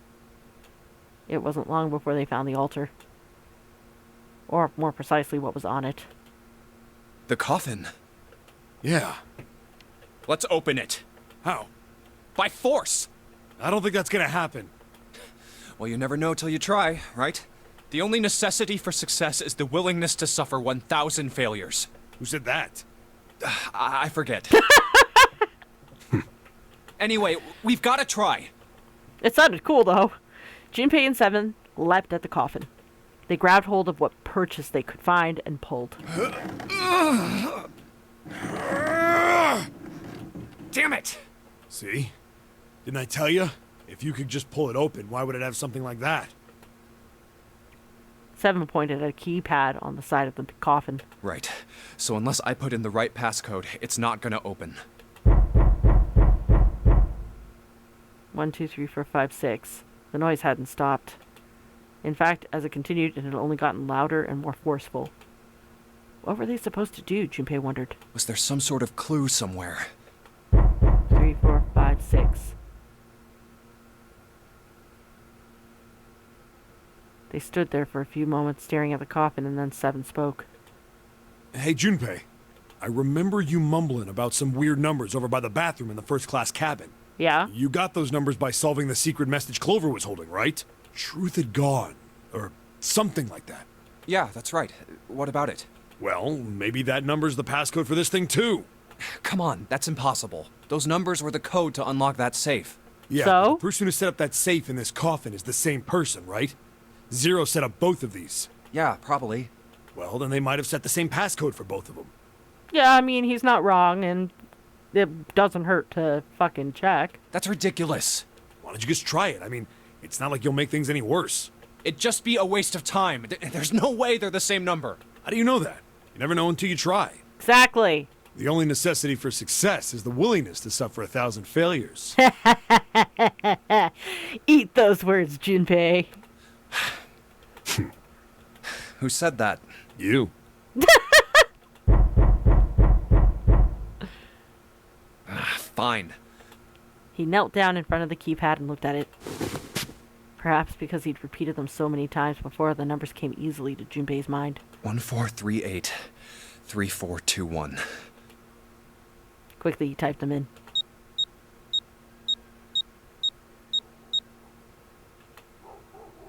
He checked that he'd entered the right numbers, took a deep breath, and pressed the E button. It only took a minute. Yep. What? You gotta be kidding me. Well, Zero's kind of lazy. There was a click. And with a heavy clunk, the lid of the coffin slid off onto the floor. Someone sat up from inside. Snake! You? Why? Ah, those voices. Junpei and Seven, unless I'm mistaken. Where are the others? Are they elsewhere?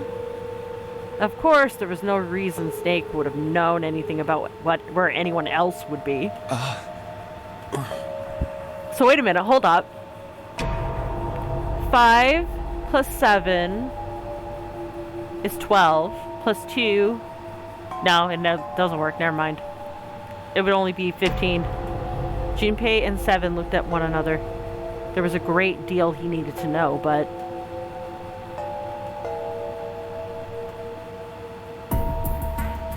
They had to tell him something, however, so they began to talk. Snake explained to them how he came to be locked in the coffin. Apparently he'd been hit with some sort of knockout gas, and Junpei and Seven explained what had happened to the rest of them. I see. I believe I got the gist of everything. Have I been sufficiently caught up? No, there was one thing they kept from him. There was one thing, however, that neither Seven nor Junpei could bring themselves to say. That Ace had killed Clover. They feared that if Snake knew, he might well go insane. Yeah.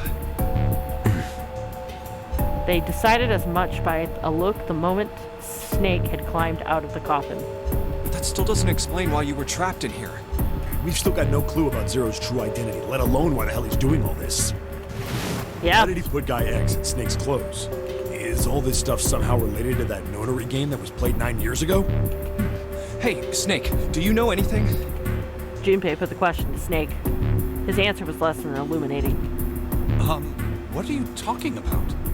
I apologize, but I have no idea what you're saying. It seemed as though Snake was perhaps not being entirely honest, but that knowledge did Junpei and Seven little good. Oh, come on, just tell us if you know. I don't know what to tell you.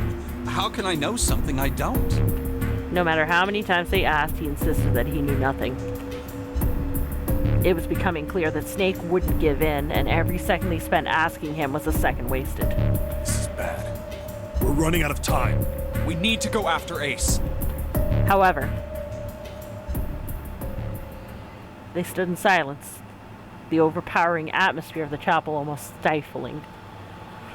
Junpei, Seven, and Snake simply stood at a loss for what they should do next. What do we do now?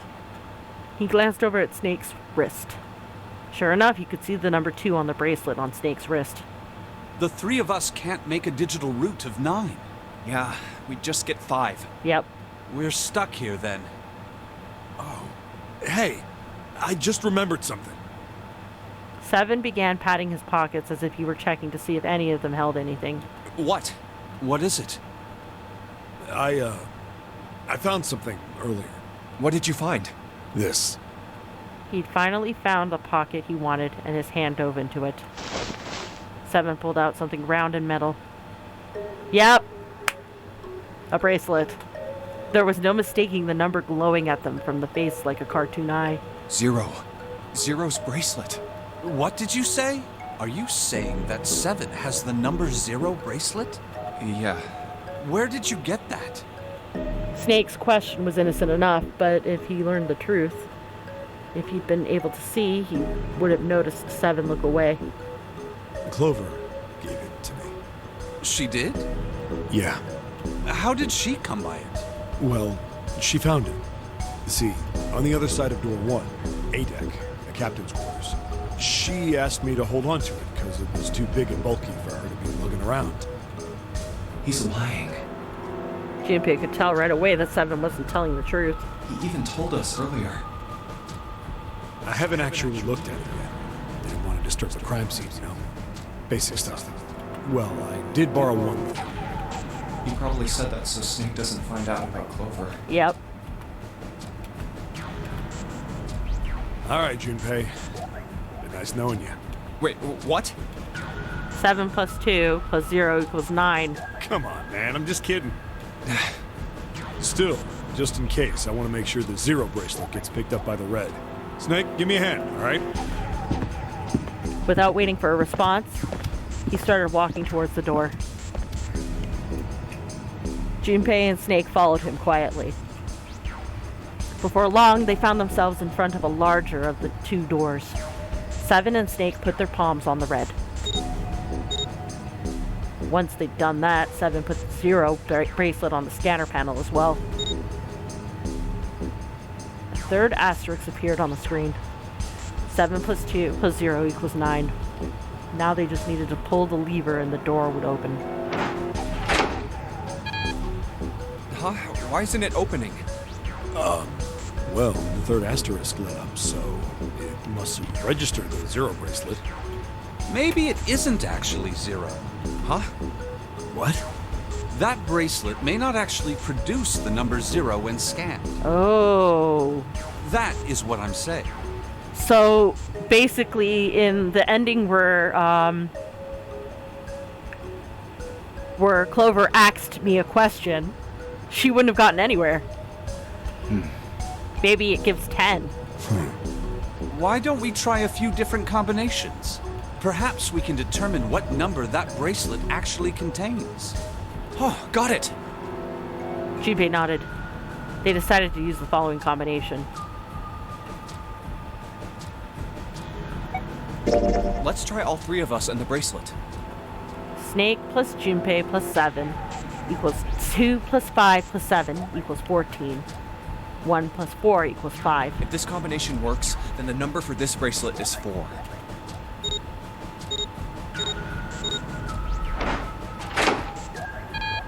Nope. It didn't open.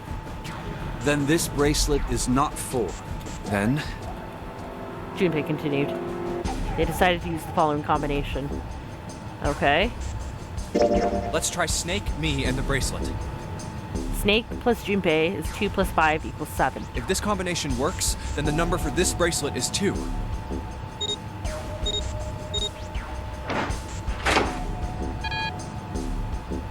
The door didn't open.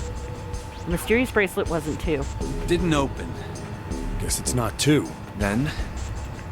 Junpei continued. They decided to use the following combination. Let's try me, 7, and the bracelet. Junpei plus 7 equals 5 plus 7 equals 12. 1 plus 2 equals 3. If this combination works, then the number for this bracelet is 6. They scanned in their bracelets. I think this is it. It's 6! Wait, then what the fuck is June? It opened. Yes, so it would seem. 7 clearly hadn't thought their experimentation would produce anything useful and looked rather confused. Snake was, as usual, calm and smug. The door slid closed. Junpei's forehead furrowed as he thought. That means the bracelet is actually 6. But then what about June? 5 plus 7 plus 6 equals 18 plus 1 plus 8 equals 9. But how is that possible? The display on the bracelet clearly shows a 0. Suddenly, from somewhere far beneath them, they heard the creak and groan of tearing metal. With it came the sound of water pouring into parts of the ship that had until recently been dry. Oh man, that's not good. I guess our time's just about up, huh? At any rate, we know now that the door can be opened. Let's go! But, Snake, are you sure? Yeah. You know that only Junpei and I can go through this way. You needn't worry. I have a solution to this problem. Oh? My last resort. But if now is not the time for last resorts, then when? Okay, just stop with the fucking riddles. Just tell us what this last resort is. Last? Resort?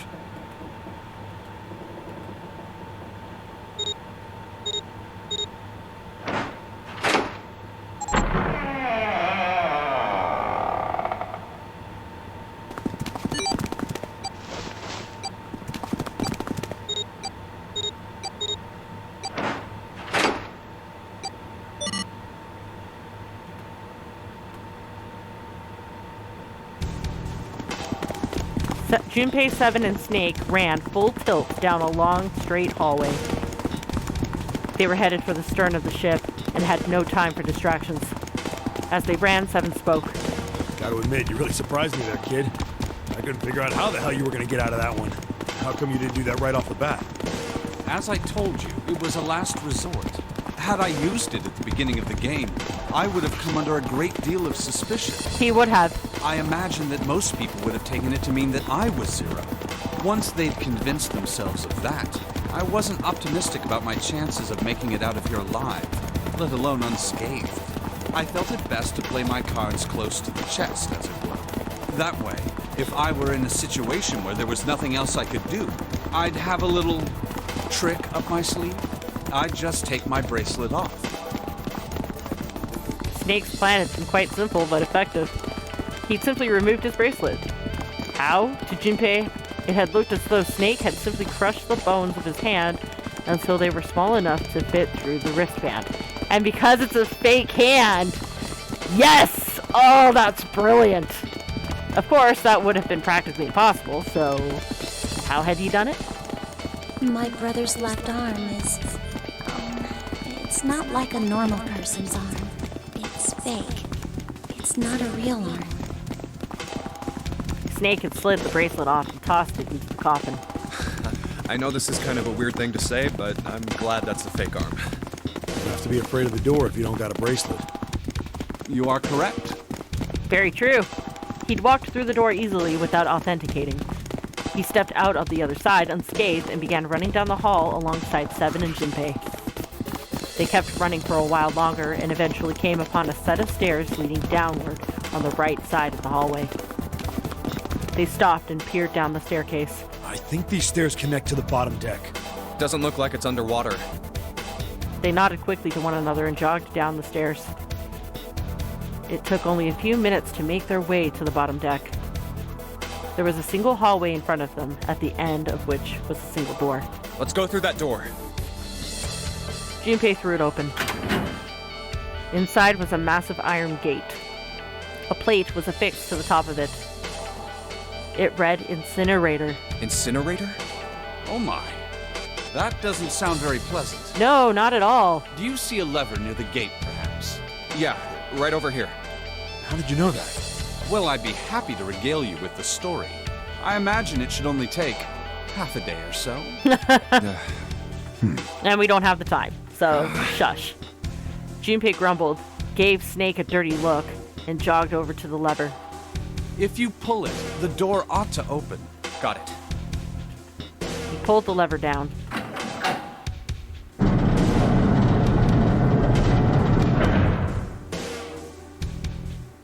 With the rumble of an ancient motor, the door opened.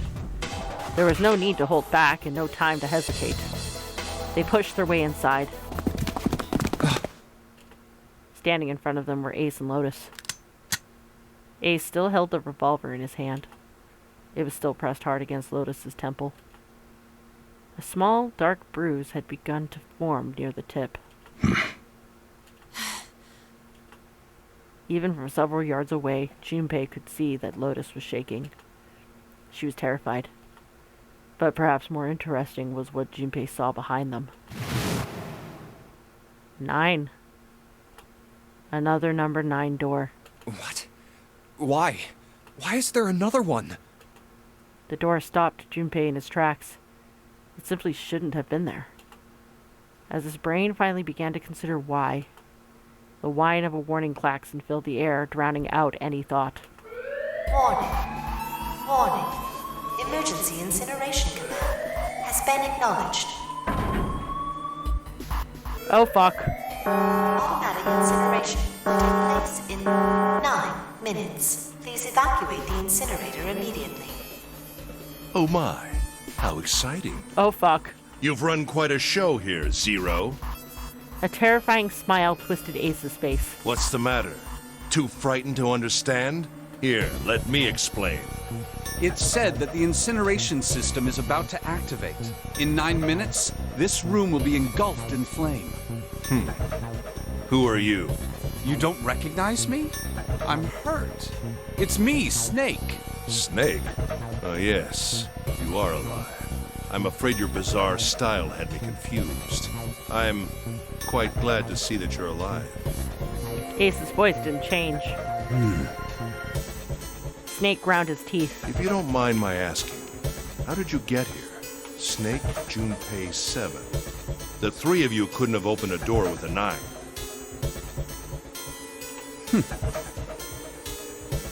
Did you use Clover's bracelet, perhaps?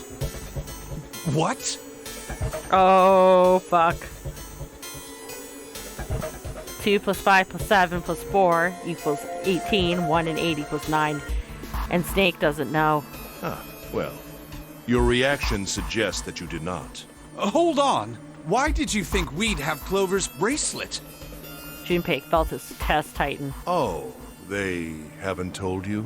Told me what? Clearly not. Normally I would take some time and enjoy the moment. But I'm afraid my time is at a premium just now. I'll have to make this quick. Clover. Don't do it, Ace! Keep your goddamn mouth shut! Clover. I said stop it! Don't listen to him, Snake! Junpei could feel his voice going hoarse, but Snake didn't listen to him. What happened to Clover? Ace looked at him. The corner of his mouth curled into the hook of a cruel smile. Clover died. The color left Snake's face. He shook his head weakly. No, that's not true. That's impossible. It's a lie. It has to be a lie. Oh, it's quite true. I can assure you of that. I killed her myself, you see. What? Oh. I'm sorry, did I stutter? I killed her. Snake said that he could put up a fight. I think we're about to experience that right now, in fact. Just based on the look on Snake's face. Snake's face twisted into a mask of rage, mottled red rising to the dot his pale skin. His entire body shook. He looked to Junpei, disturbingly like a demon.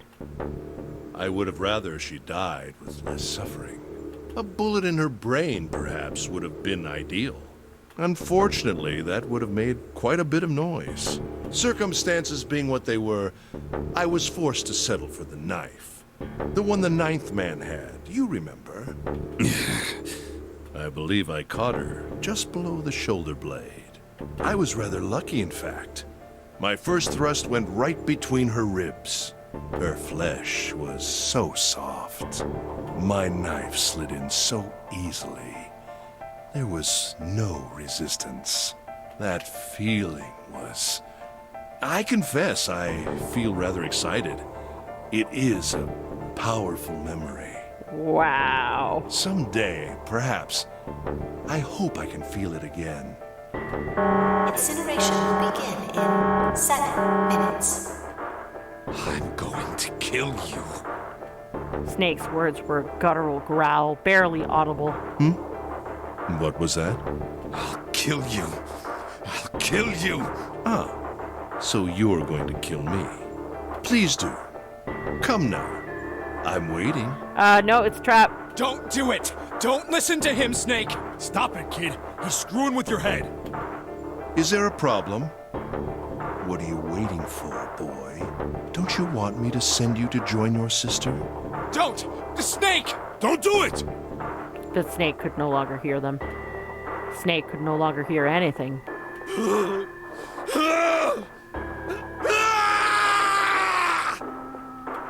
Snake moved like a bolt of lightning. His scream echoed through the incineration chamber, full of rage and despair. Snake! Snake! Yeah.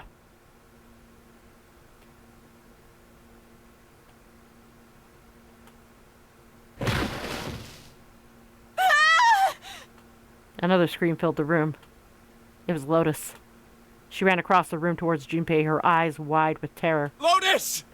Hurry! This way! Snake's ill-fated attack had loosened Ace's grip on her, and she'd made a run for it. She reached Seven and Junpei and ducked behind them. Incineration will begin in 5 minutes. That did not take 2 minutes. Calm the fuck down, game. Give me the woman. He raised the gun. I need her. Without her bracelet, I will be unable to open this door. Well, tough shit for you. Quickly now! I don't have time for your shenanigans. In the center of the room, Snake's body lay eerily still. He looked like a human larva, prone and vulnerable on the floor. I see. Then it would seem I have no choice. The rest of you must die as well. Fortunately, I have 5 bullets left.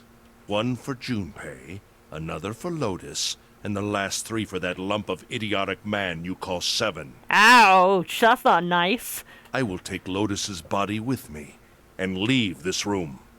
Incineration will begin in 4 minutes. Well, it looks as though our time together is at an end. I rather enjoyed playing with you. Damn it! Junpei could see Ace's finger tighten. He could see it begin to squeeze down on the trigger. His body tensed, preparing for the catastrophic impact of hot lead against human flesh. Goodbye. Then it happened. Kill you! Whoa! Snake stood up. What? No, that's impossible. For the first time, Ace's composure broke. With obvious effort, Snake lunged forward 1 step closer to Ace. Then another. He looked for all the world like a zombie. I'll kill you. I'll kill you. His voice was the mournful wail of the undead. Stay away from me. Get back. Stop. If you come any closer, I'll... Get away from me. Little by little, Ace was retreating. Snake didn't stop. He continued his stiff, inexorable approach, his eyes twin pools of pure fury. Listen to me. I said, don't come any closer. Maybe you should have thought of that before you started gloating about his sister, you fucking idiot. Shit! You bastard! And that would be all 5. Ace's revolver leapt 5 times. 5 times the air in the incinerator was split by the crack of a bullet. Snake's body twitched as 5 clouds of blood and torn flesh leapt into the air across his body. A fine pink mist drifted from his body and disappeared. Junpei didn't have time to ponder what that meant before. And then his strength was gone. His legs crumbled, and his broken and battered body slid to the floor. Incineration will begin in 3 minutes. Finally, you're... Nope. But Snake wasn't done. I'll kill you. Even as the pool of blood beneath him grew, he began to move. He half crawled, half slid towards Ace. One bloody arm wrapped itself around Ace's leg. You won't get away. And the other gripped his thigh with strength that should have been long gone. You son of a bitch! You're a monster! Get off me! Let me go, damn you! He kicked at Snake with his free leg, driving his foot into Snake's face, his arm, his shoulder. It made no difference. Snake refused to release him. Once a snake has ensnared its prey, rarely does it release it. Oh, I love it. That's the other reason he picked that name, isn't it? This is it, Ace. We're going to burn to death together. What? Incineration will begin in 2 minutes. Yeah, damn it! Damn you! Get off! Let me go, you monster! Okay, look. Think about it this way. My company owns a wonderful hospital. It has excellent doctors. Bartering. You're not wounded too seriously. I'm sure they can fix you up easily. You don't have to die. You could be saved. Just let me go. I don't think he cares. Pathetic. Begging for your life. Then Seven and Lotus began to speak. Junpei could hear tears in their voices and their words restrained. Snake, that's enough! You can stop now! Yes! He's right, Snake! You've done enough! Come on, Snake, let's go! Let's get out of here! You have to come with us! We have to leave together! Snake turned towards them. He coughed and blood splattered across the floor. Then he smiled a sad sort of smile. I apologize, but I'm afraid I can't do that. You'd best Forget about me. You need to leave soon. I'm going to take him with me. Shut up! Be quiet! I couldn't save Clover. My sister died because of me.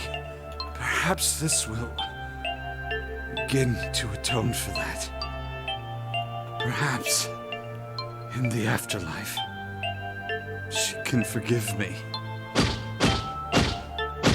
Now go. Go now. You have to go. Incineration will begin in 1 minute. God damn it! Shit! We're out of time! We gotta go! 7 ran towards the exit. Lotus followed him.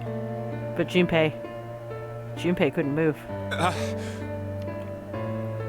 There were white lines down Snake's cheeks where his tears had washed the blood away. He was broken, body and soul, and Junpei felt as though half of his own heart had been torn out.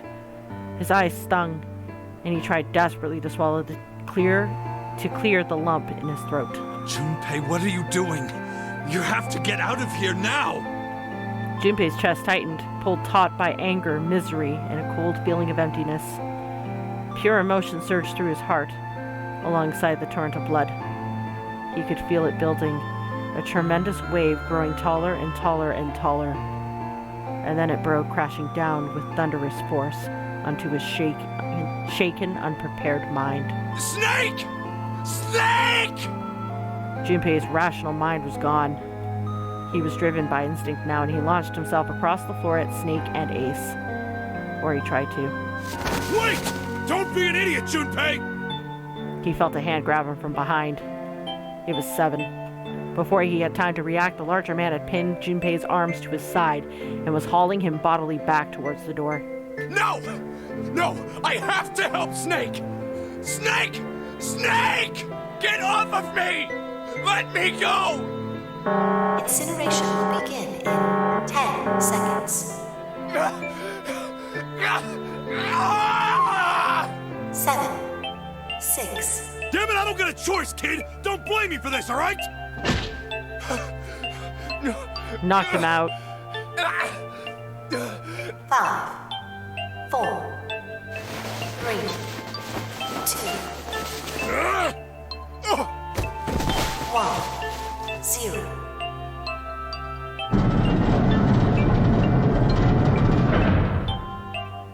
Gates 2 and 3 are locked down.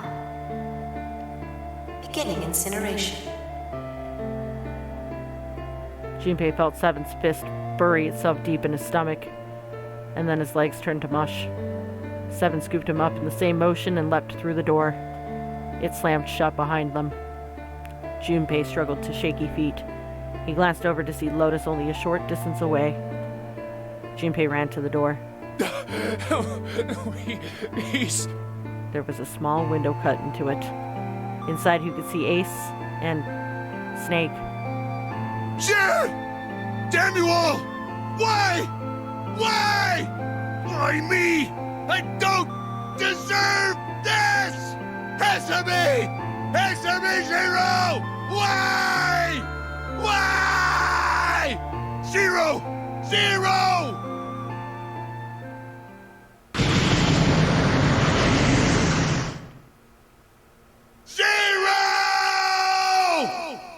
Quicker in than you deserve.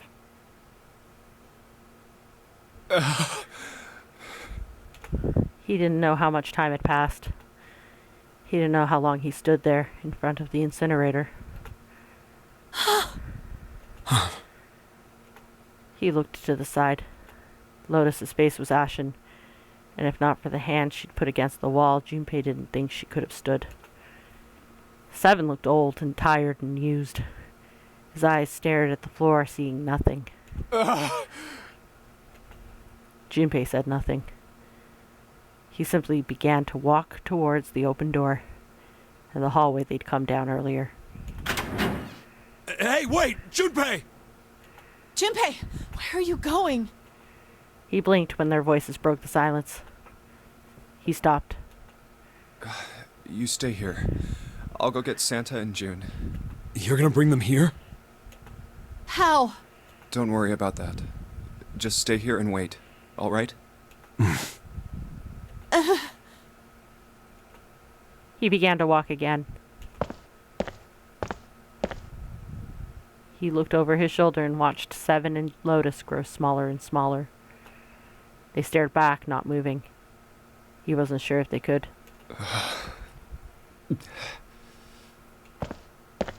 He turned around again. He knew where he was going. I saw an elevator on the way here. If I can get it to work, then maybe... Before long, Junpei found himself in front of the elevator. Next to the door was a button with a triangle on it. Please work. He pushed it, and the door opened.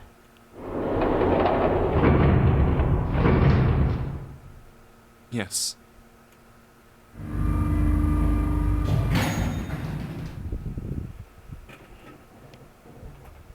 Junpei was in the large hospital room. June! Santa! He kept calling and walked to the center of the room.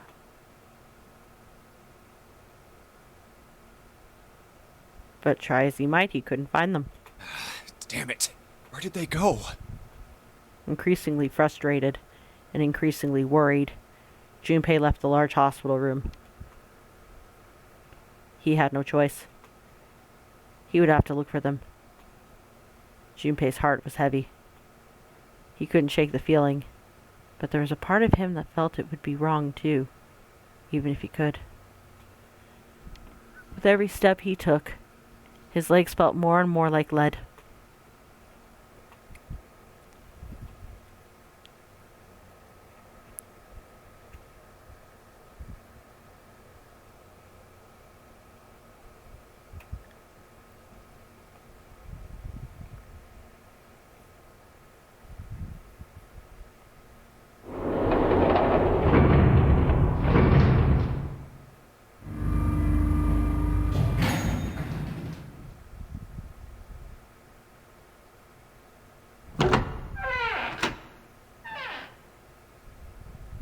Sometime later, Junpei found himself at the chapel. He stepped inside, expecting to find nothing. But there on the red carpet in the center of the room. June! No, code names didn't matter any longer. She was Connie. Connie!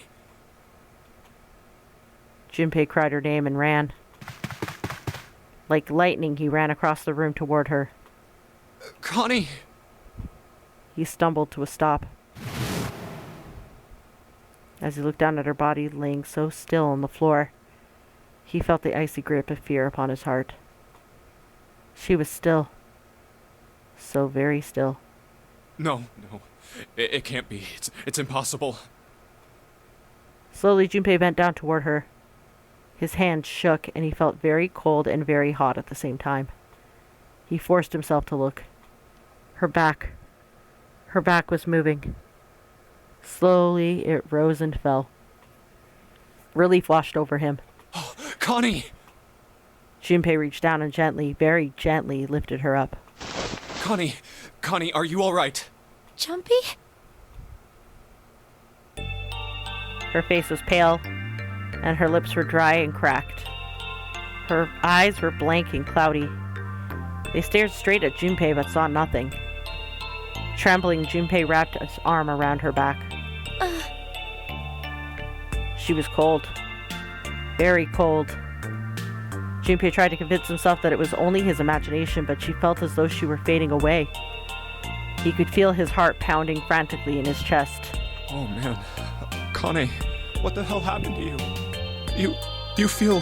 Junpei, I'm sorry. Her voice was very faint. I might not make it. No way. I am going to let you die. I am going to save you. I promise. Thank you, Junpei. Thank you so much for everything. I was really happy to see you again, Junpei. Really happy. Don't give me that I was crap. You're gonna see me again lots more times. You've just gotta hang on. All right, Connie? Junpei, did you know you meant a lot to me when we were kids? I've liked you for a long time, Junpei. A really long time. Junpei's vision had gone blurry. It took him a moment. It took him a moment to realize his eyes were filled with tears. You could feel a piercing point of heat deep in his heart, like a white-hot flame. He looked down at Akane. There was a crack of static from above his head, and a voice spoke. Zero. You son of a bitch! Where are you hiding? Junpei frantically scanned the ceiling for the source of the voice.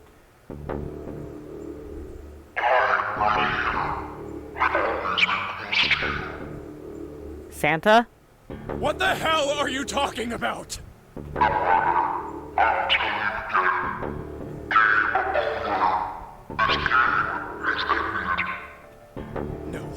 No, it hasn't. I'm not gonna let it end yet. I'm gonna get out of here with Connie. Why? The wrong path? Whoa, wait, what? Fourth wall? Is that you? Is that you breaking?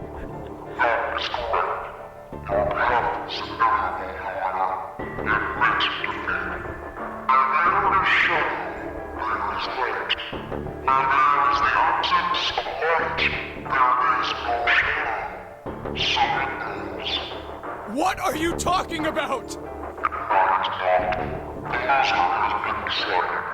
I told you! I am not gonna lose!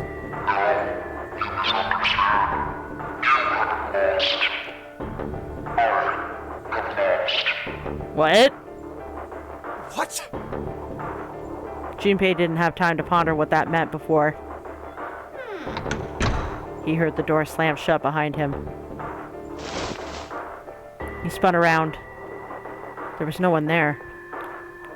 Was it Zero? Connie, wait here. I'll be right back, I promise. She managed a single nod. Junpei laid her back down gently and leapt for the door. He yanked it open and shot outside. No one. The hall was empty. There was nothing moving anywhere. Damn it. Where are you? It doesn't matter. I need to get Connie out first. He didn't want to leave Connie alone any longer than he had to, so Junpei turned around and headed back to the chapel. Whoa.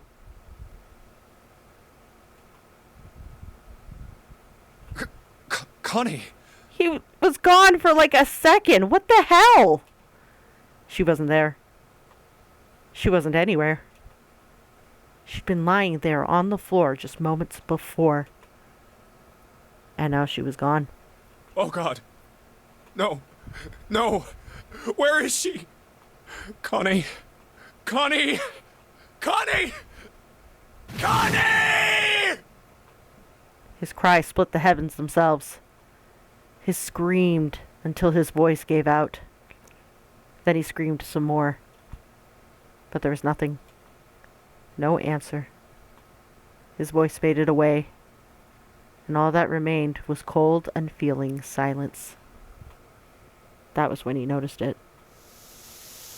Huh? A strange smell. One he'd smelled before. Wait. This is... white smoke. 9 seconds later, Junpei's mind winked out.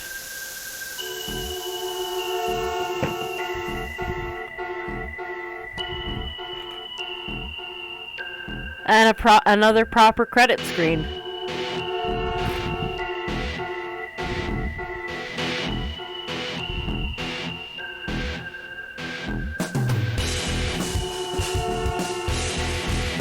I have no words for this ending. Like, I legit have no words for it.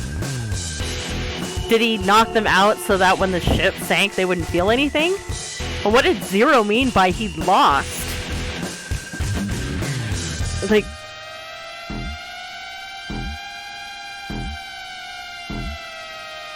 I am so confused. Like, I don't understand.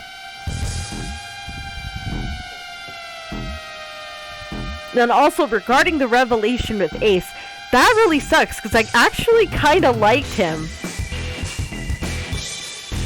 But that, I guess that goes to show you that the manipulative son of a bitch was able to get one over on anyone. Certainly explains how he's the CEO.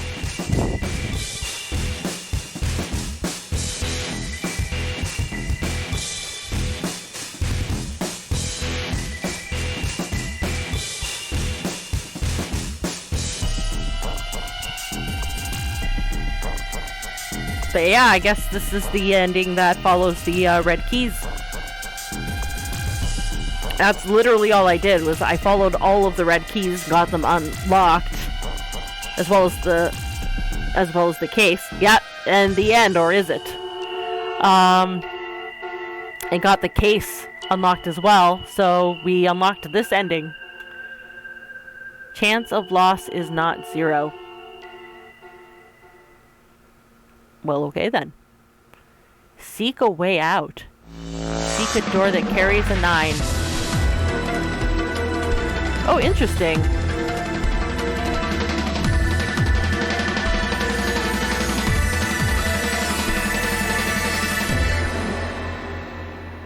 Now it is time. Let our game begin. Oh, that is really interesting. That's something that hasn't happened before. Like, even when we got the other ending with the end credits, that never came up. And as always, we're taking over the prologue space. Yep. It looks like we got a safe ending. And there's 2 more endings left. Yep, there we go. Oh! That's an interesting key symbol.